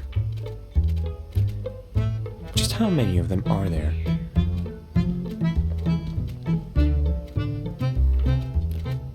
Let's not think about what that was. Ever.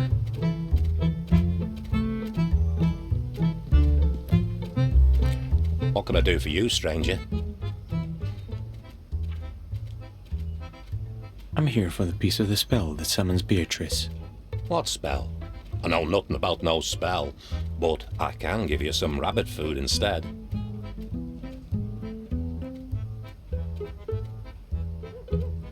Nick?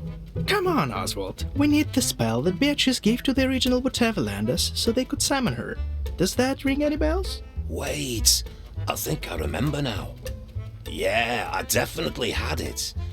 You know, I'd just hand the piece to you right now, but I already gave it away. What? Why? Please don't scream at me. I hate loud noises, and you're scaring the rabbits. Anyway, I used that spell as a cushion for Bridget before the lovely cat lady offered me an old cushion from one of her cats. Obviously, I needed to give her something in return, so I just got rid of that useless scrap of paper. This is brilliant. Where can I find her? She lives very close to the library. The name's Claudia. Thanks for the help, and sorry I screamed at you. That's all I have to offer. Very well.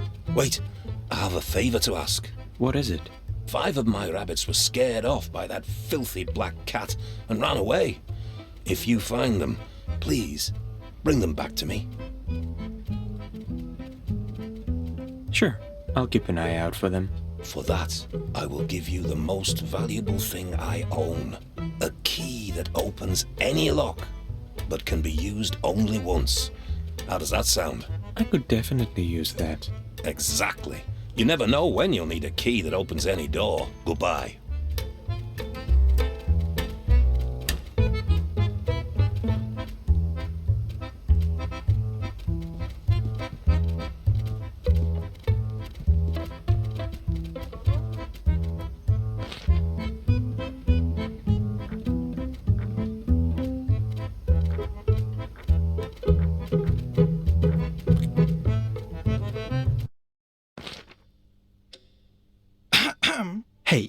Vincent. Yes? How about I wait outside? What?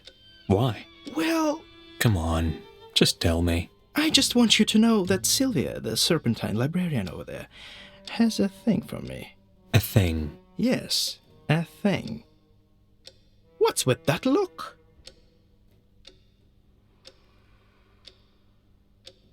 Nothing, I just didn't take you for a ladies' man. And why is that? Am I not charming enough for you?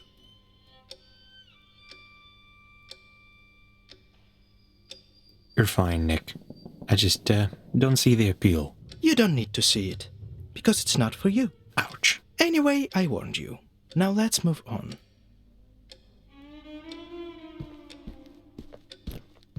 There's definitely no Whateverland on this globe.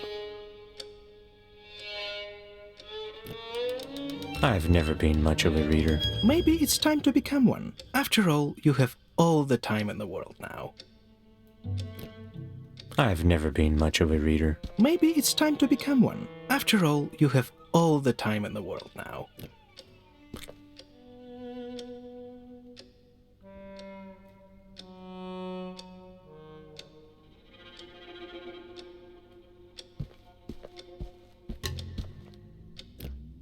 Do you think he can hear us? Well, if I think of it. No, I don't want to think of it. Nick, is that you? Devil stockings. I'm so happy to see you. Where have you been? Hello, Sylvia. I've been working on my latest novel, and the process requires complete solitude. I'm sure you understand. Oh, of course. All geniuses need their privacy.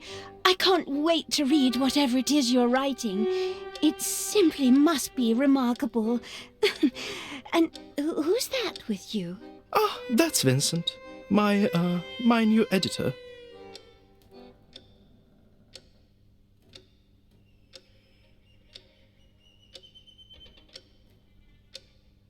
It's true. His next novel is so good. I can't believe it even exists. Literally. Ah, you flatter me. No words can reflect the true depth of my admiration for your talent. Oh, stop it. No, you stop it. Are you two done? We are. What did these poor guys do to you? These? Oh, these are my assistants. Well, former assistants. Tom kept putting my favorite mug on the wrong side of the table.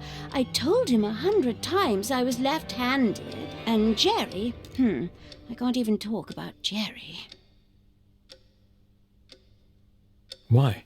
What did you do? Well, once I asked him to clean up the shelves, so he sorted out all the books. All of them. And? What's wrong with that? By size, Vincent. He sorted them by size. Oh, God. If there ever was any God in Whateverland, he certainly turned his back on Jerry that day. So, you're into Nick, huh? Who? Me? No. Really? Not even a little bit? Vincent, I'm standing right here, you know. What? I'm just curious. I admire him as an author, that's all. Have you read any of his work? No, not yet, but I'm sure it's splendid. It must be.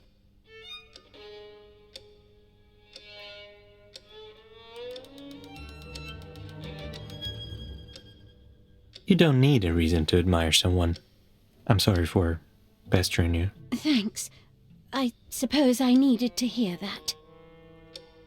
Can I get a snake fact? Suddenly, it's hard to believe, but the decapitated head of a dead snake can still bite, even hours after its death.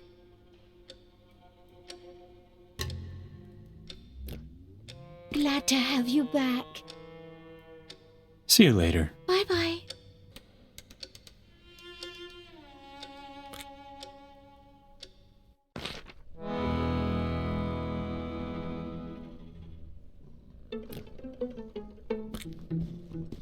Hello, dear boys. Care to join me for a cup of chamomile tea?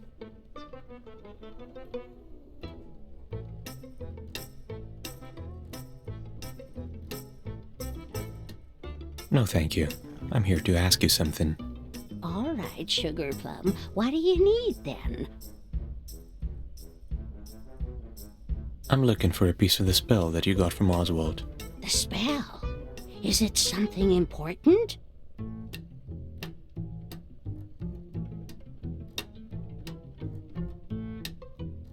Not really. I just need it for my paper scrap collection.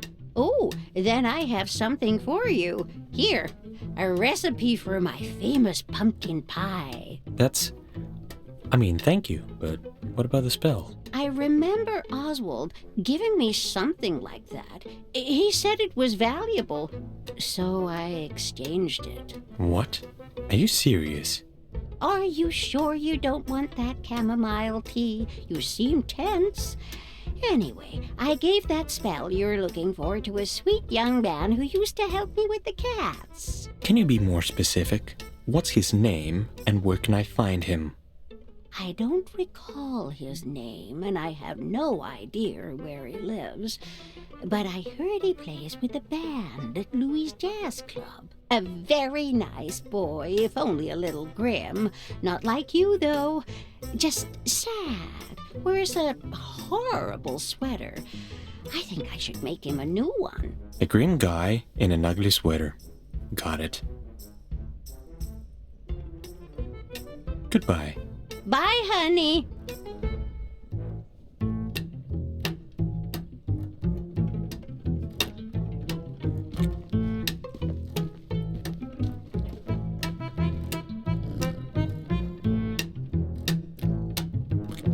Let's take you home.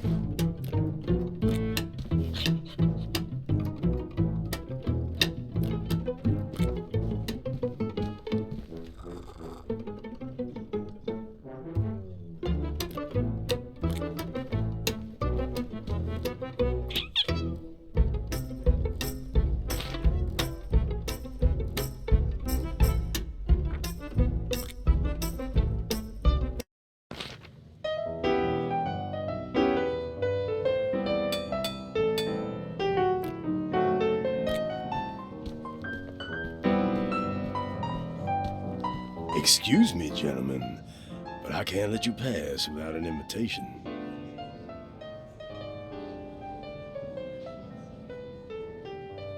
Actually, Louis personally invited me to his lounge. No, he didn't. Yes, he did. No, he... Why am I even bothering to answer? Okay, maybe he didn't, but I need to talk to him. Yeah, of course you do. Everybody wants something from Mr. Lewis. But no invitation means no entry. We need to figure out a way to attract his attention. Got any ideas? Not really. How about we ask the band?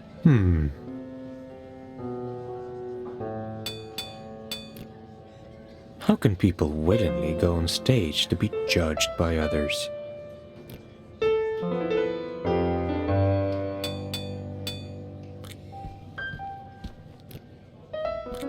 If you're looking for Lewis, he's in his lodge. That's all I'm gonna say to you. Ever. Polite as always, I see. Piss off, Nick. Okay. I hope you don't have any dumb questions for me. Not really.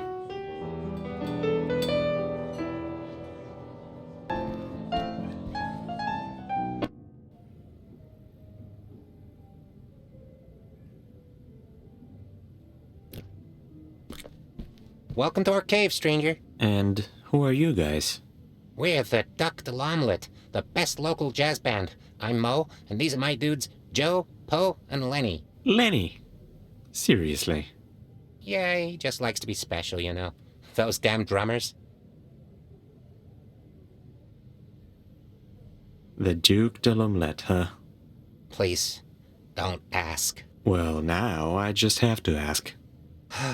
Have you ever met Eddie? If you mean Eddie the huge talking raven, then yes, I have.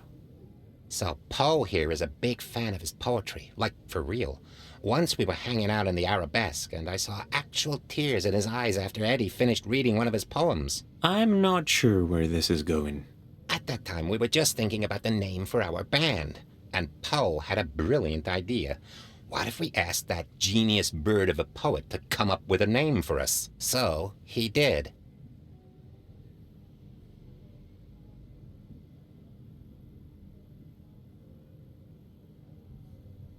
It's not that bad, actually. It has, character. That's a nice way to put it, bro. Thanks. Why aren't you playing? We don't have a guitarist. Francois got into one of his moods again and just left. Now Louis is pissed at us. I knew we shouldn't have let him join the band. I saw him jump off a bridge recently. Not sure he's coming back to you. Well, that's too bad.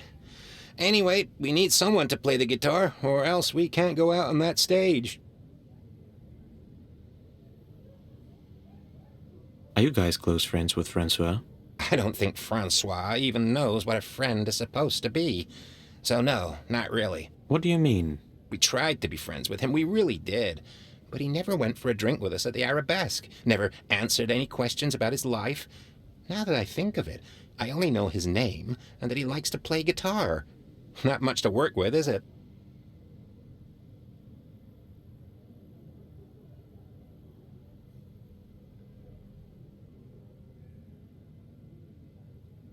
Have you ever thought about why he avoided all those questions? No, I haven't. If you really wanted to be his friend, maybe you should have tried to understand him first. Friendship is not just about hanging out after work, you know? Whoa, dude, that's deep. Yeah, dude, I know. I guess you have a point. I'll think about it. Goodbye. Yeah, right. And you're back. Any idea how I can get Louis's attention? Why? Why, what? Why do you want to get his attention? I just want to talk. Wow. Okay. I guess that could be a reason. There is a way. He usually comes out when the band is playing really well, or when someone dares to play something other than jazz. Then he'll definitely notice. But we only play jazz anyway, so that's out of the question. Well, shit. Actually, I can play guitar. Really? Why are you surprised?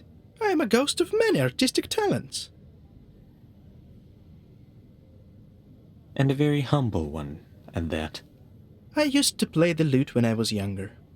And of course, I have a perfect ear for music, which is not surprising at all. So, how about we play together? That's not the worst idea, Eva. There's a guitar in the closet. Go get it so we can practice a bit.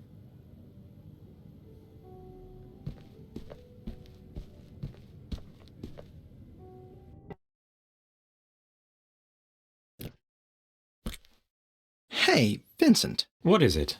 Do you have a plan? Or am I supposed to improvise?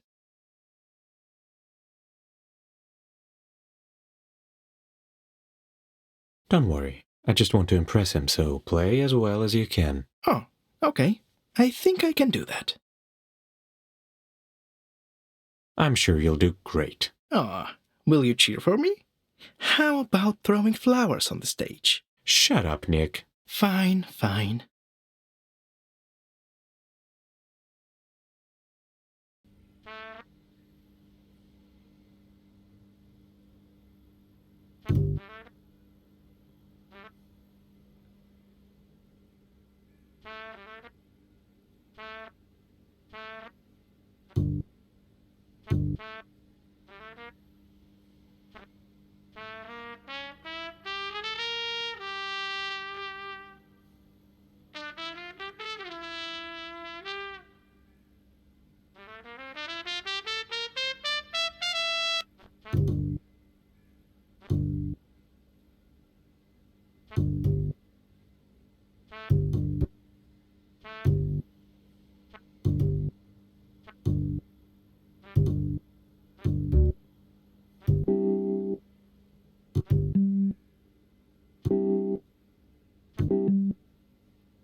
Mr. Lewis will see you now.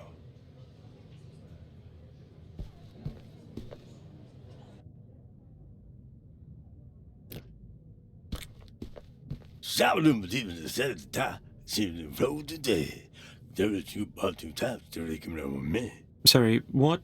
I didn't quite catch that.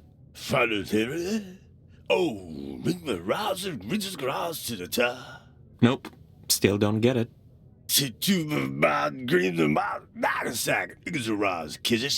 I completely forgot to tell you. As usual.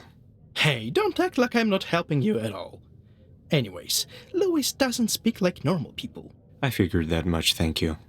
Will you let me finish? To understand what he's saying, you need to listen to his voice as if it was actual music. Okay, I'll try. So,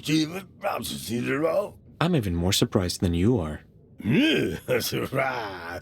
Not ball. Now that you bought in the that's there, your brother that's there. By the way, having the Bible to be having the bar. Louis, the major power to see the buying music and other sons of better. By the way, I've been following them. I do it. Many drivers just like many other people. My name is Vincent. I'm not a local landmark of any kind, but still. Hi, miles of road out to silver miles of boulder. What have to do with men the mountain there, Vincent? Anyway, what can I do for you today, the mountain in the morning, Vincent?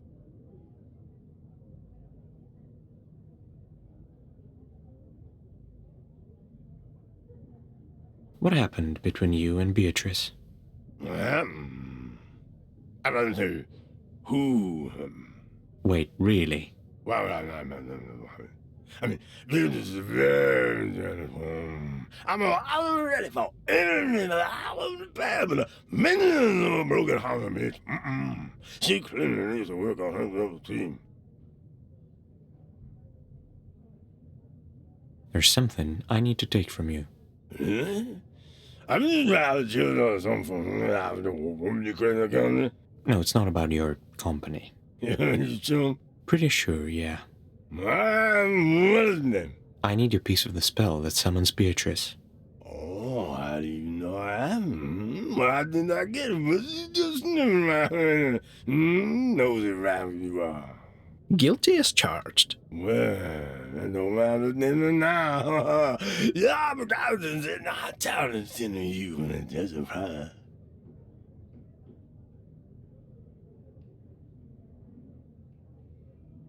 You just showered me with compliments, and now there is a price tag on your help? Okay, not let me right. You can put me on that. Fine, what do you need me to do? Stitch up your favorite shirt? Cure a dying puppy? What is it? Ha! Nothing happening, man says. All of these are things that happen the most. Never the woman in the world. Her name is Fia. A date? With Fida? Yeah, doesn't surprise me.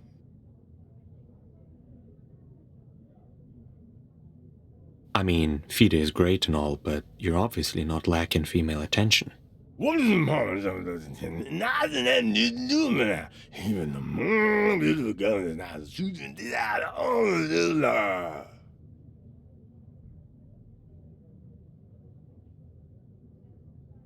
I totally agree. A romantic in disguise, are you now? Only a true audience is that important of love. Anyway, I want to ask you if you go out on a date with me. Why can't you ask her yourself? I hate to do it, man. But I'm just too mad. In the easy now way. Now that I think of it, you are a pretty good match. Thank you! Oh, I love it. I mean,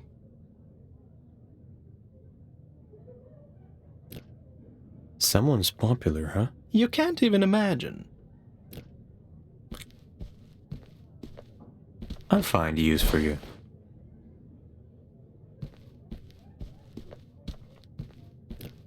Someone's popular, huh? You can't even imagine.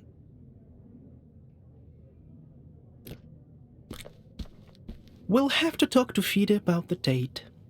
Well, I'm scared.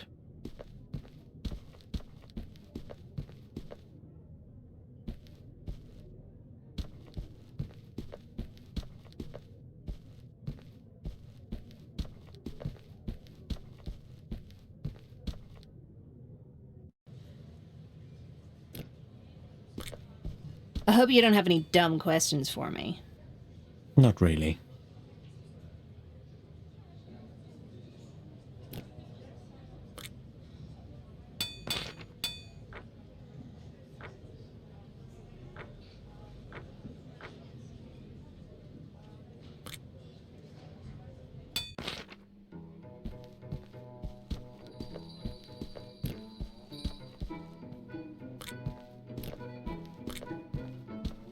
Do you need anything?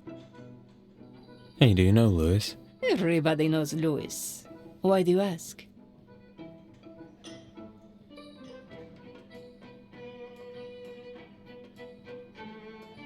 Did you know he was in love with you? No, I did not know that. I'm serious, Fida. He said that the only thing he dreams of is taking you out on a date. Why are you doing this, Vincent? If you think it's funny, then I assure you it's not. He's telling the truth, Fida. I heard it too.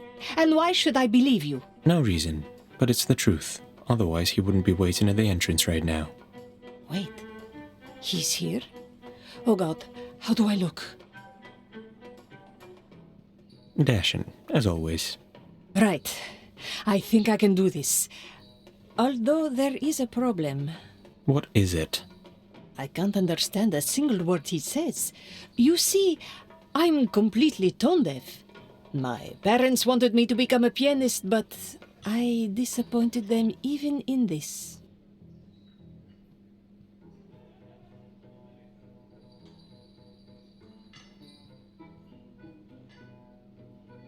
Don't worry, we'll figure something out. Like what? How about we get you an earpiece, so that Vincent can quickly translate what Louis says? Wow!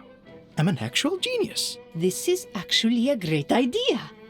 Let's do it. Aren't you interested in what I think about it? Nope. Not really. Alright, so here's how it goes. You have to translate what Louis says, but keep in mind that Fida is a modest woman, and Louis, let's just say he can be a bit straightforward, so you might want to filter it out a little. You want me to lie to her? No, I want you to help out a good guy who's never been on a proper date before. Got it. So, can you tell me a little about yourself? You're striking beauty.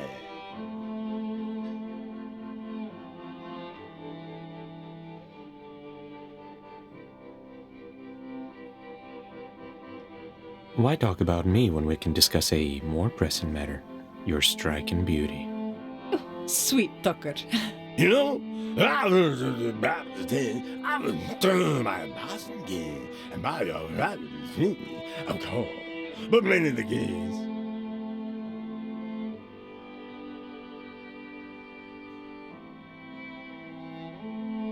Louis says he was captivated by your eyes when he first saw you at the club. Really?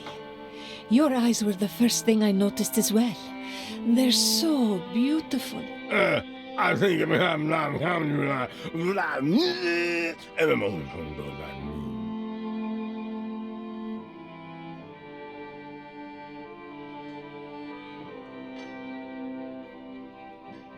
He really appreciates your love for music. It's something you two have in common. That's very true. I love music. Such a shame I have absolutely no ear for it. I always wanted to become what you done in this bar. Super happy moving, that's the place like Whateverland. Although, you have to admit my jazz is not bad either.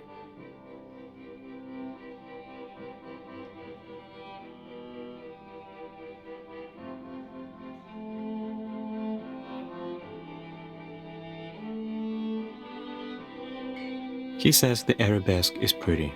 I'm glad you like it. In fact, I don't understand it. Some torturous. I don't know to take you on music.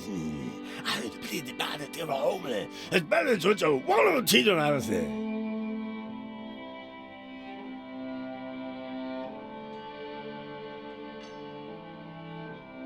He would like to teach you music theory so you two can understand each other better.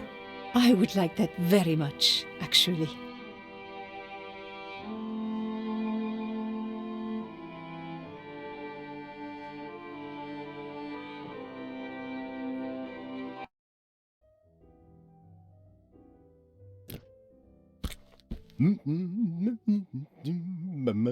Louis, are you okay? Oh, feel great. Feel really nice. Oh, thank you, my friend. Thank you. Better take this back. I'm on you and whatever land somewhere on the table ever. Good luck, Louis.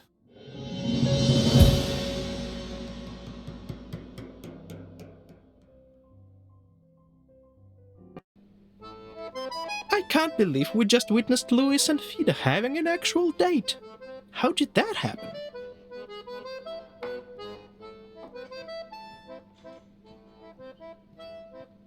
At least all that effort got us another piece of the spell. Now that I think of it, they actually are pretty cute together. Ah, the wonders of love. I propose a toast for the happy couple. First, one date does not mean they're a couple. And second of all, let's have a proper celebration once this is over. Now that's the attitude I can get behind.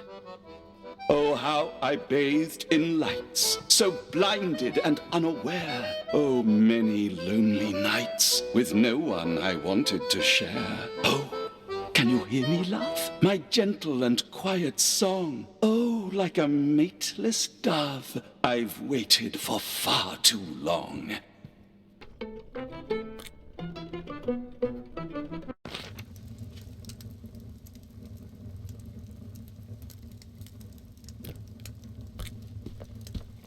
Oh, it's you.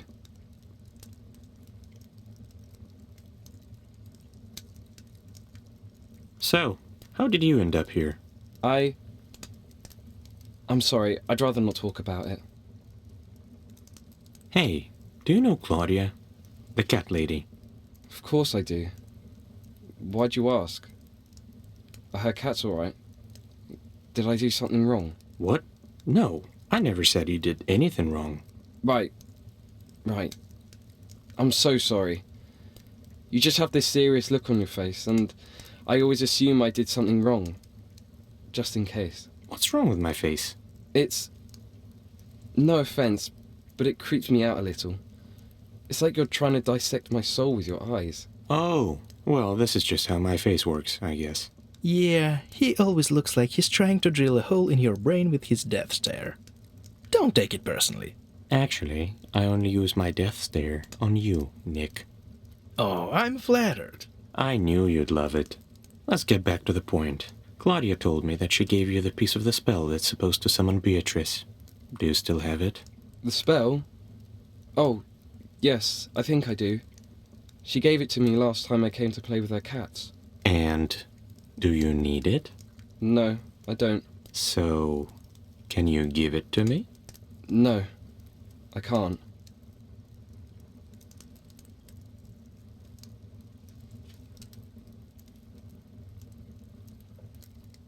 And here I thought this would be the easiest of them all.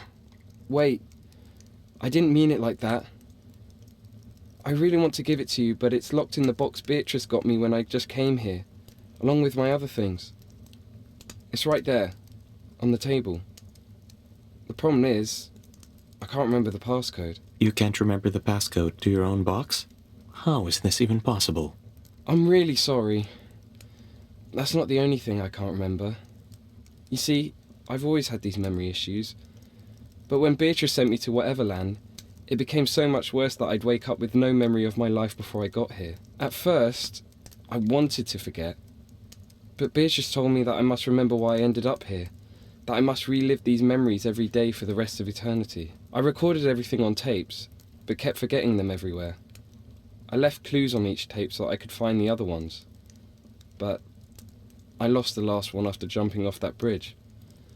Now I can't remember anything from my past life, including the code.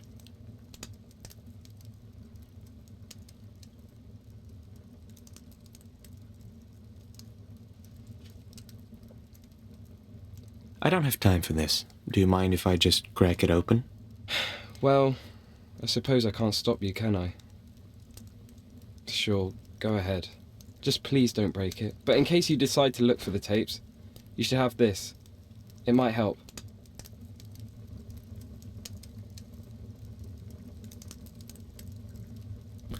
Oh, it's you.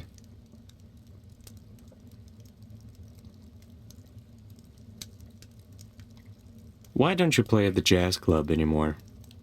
Oh, well, the answer to that is quite simple, but I'm not sure you want to hear it. Try me.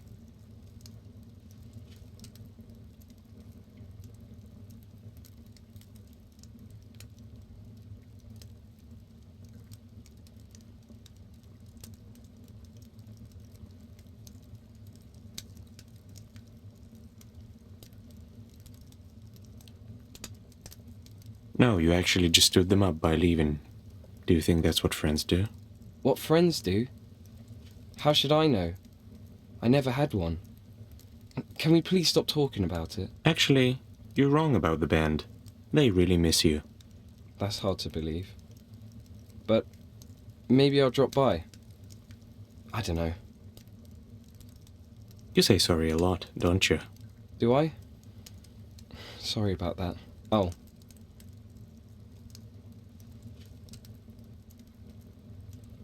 You don't have to apologize all the time. Yeah, I know. It just became a habit at some point. I used to think that it would make people feel better around me. That's really not how it works. Yeah, I figured that much. I have to go. Okay.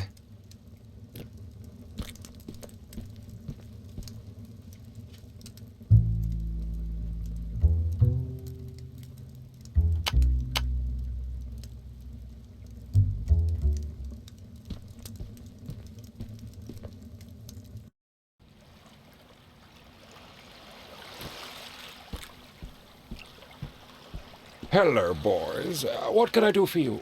Have you seen a cassette tape somewhere around here? A cassette tape? Care to explain what that is?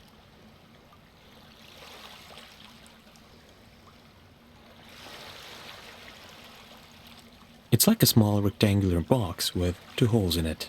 Ring any bells? Oh, that thing. I saw it drop out of that poor boy's pocket as he fell. It's probably at the bottom of the river. Sounds about right. Can you get it for me? Yes, but I want something in return. I'm listening. I want you to give me a tattoo. Yeah, why not? Wait, are you serious? Absolutely. In my past life, I was a tattoo artist, but never got a single tattoo myself. But the time has come, and you will be the one to do it. But I'm not an artist, and I've never done anything like that before. Are you sure about this? Oh, don't worry. It's not as hard as it looks. And besides, I never liked perfect tattoos anyway. I want my piece to have real character. Yeah, it's definitely not going to be perfect. Art was never about perfection anyway. Well said.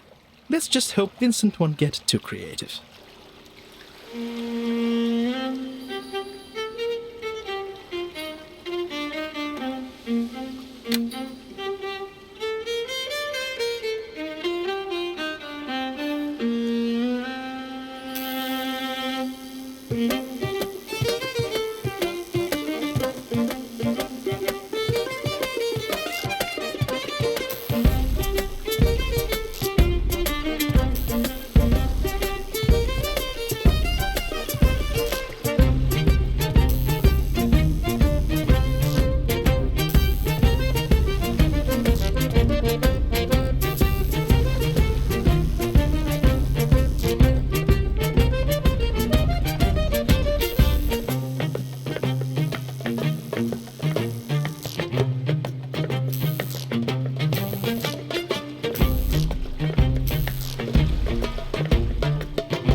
This is brilliant. Look at those details.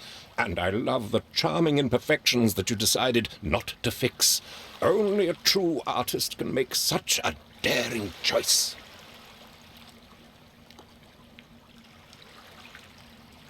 Maybe I should keep doing it then. Well, Yes, absolutely. A talent like yours should never be wasted. So, what about the tape? You know, I think we met for a reason. Every event of my life led me to this day so that you could give me a tattoo and I could help you in return. It was fate that brought us together. You're absolutely right, but I have to go. My art is, needed elsewhere. So please, just get me that tape. Of course. Now I have to share you with the whole world.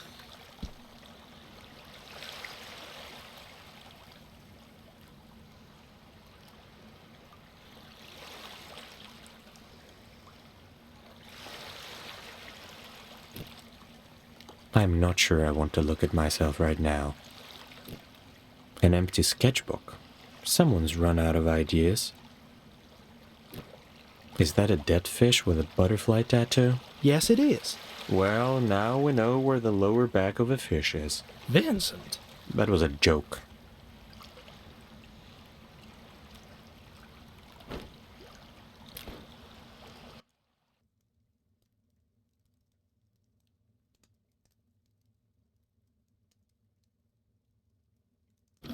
So now I'm here, wherever this is. I can feel my memory fading, slipping away.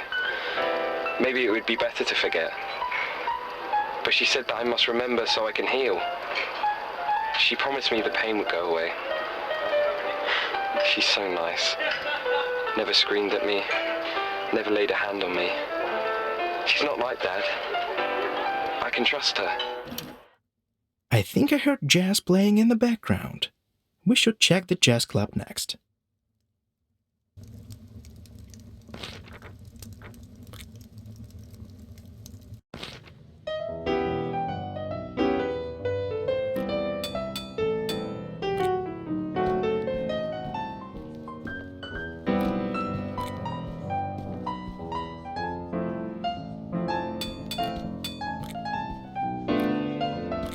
I hope you don't have any dumb questions for me.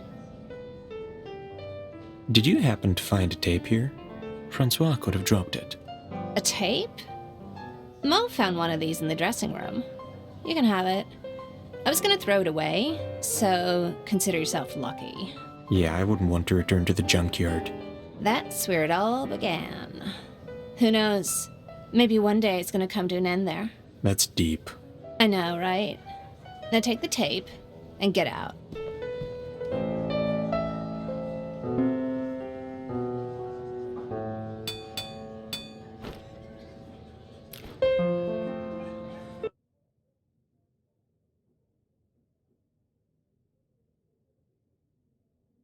I can still feel her gentle arms around me. The last time I felt this way was when Mum was still alive. How long was that? No way I'll remember now. Maybe it's for the best. I'm scared of remembering. But if I don't, my mind drives me insane. I'm quite sure I am. All I see are endless question marks. But you can Who am I? Why am I here? What did I do? I'm glad you like it. Was that Fida? I should probably check the arabesque.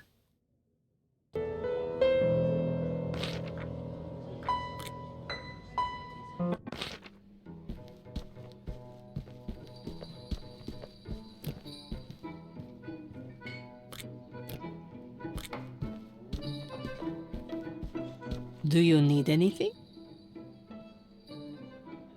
Have you by any chance found a tape somewhere here? Actually, I have. It was under one of the tables. Is it yours?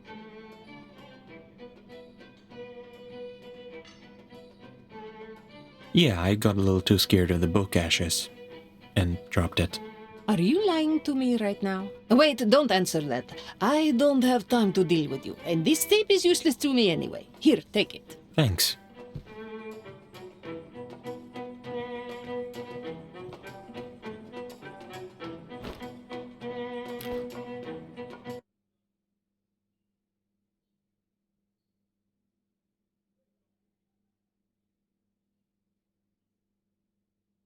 It was an AR-15.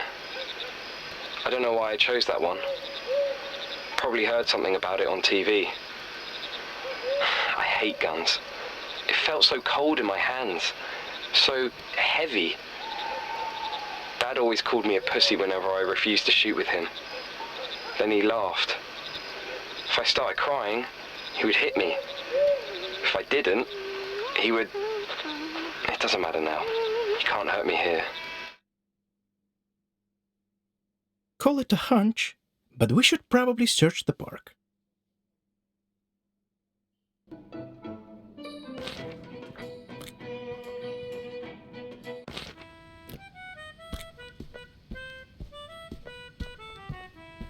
Yeah? Hey, have you seen a tape here? Yeah, I did. Threw it away. Really? Shit. Just kidding. I expected a bigger reaction from you, honestly. You're annoying. Oh, blah, blah, blah. Whatever. Here's the tape, oldie.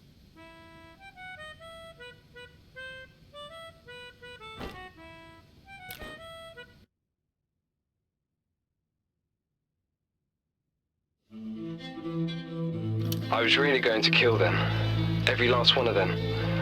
Parker, who locked me in the janitor's closet. Jefferson and his friends who used to beat me up after class. Maxwell, Perez, Russell, all of them. They had to pay. There had to be some kind of justice. It felt so right to just stand up for myself for the first time. And the last. God, I'm pathetic.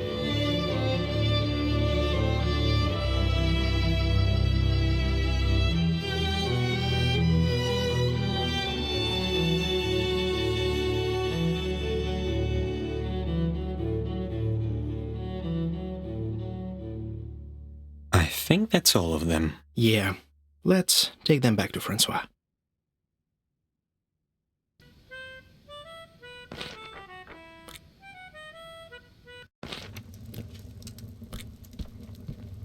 Oh, it's you. Here are the tapes. You actually found them? Sorry.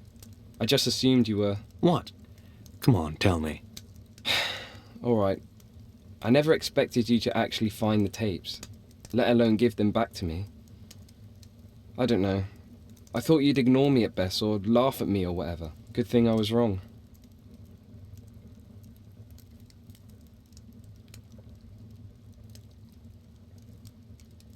Wow. You have really low expectations of people, don't you? I guess I do. Anyway, I have to listen to the tapes now. Hopefully they'll help me figure out the passcode. Oh! I remember! Here you go. And thanks for the help. Take care, okay? Yeah. I'll try to do that.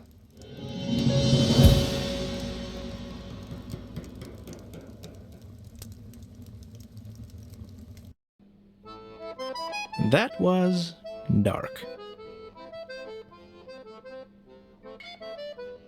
I hope we helped him, even if just a little. Yeah, who knows? Maybe he'll finally find some kind of peace. But you know what, Vincent? What is it? You didn't have to search for those tapes, and yet you found them.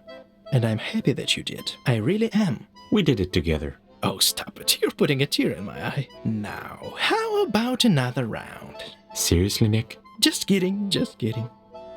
A secret long forgotten is one that is best kept. When all your strings go rotten and there's no hope that's left, your eyes turn red with anguish, so frightening yet so meek. My dear, let's stop this languish. I have that, what you seek.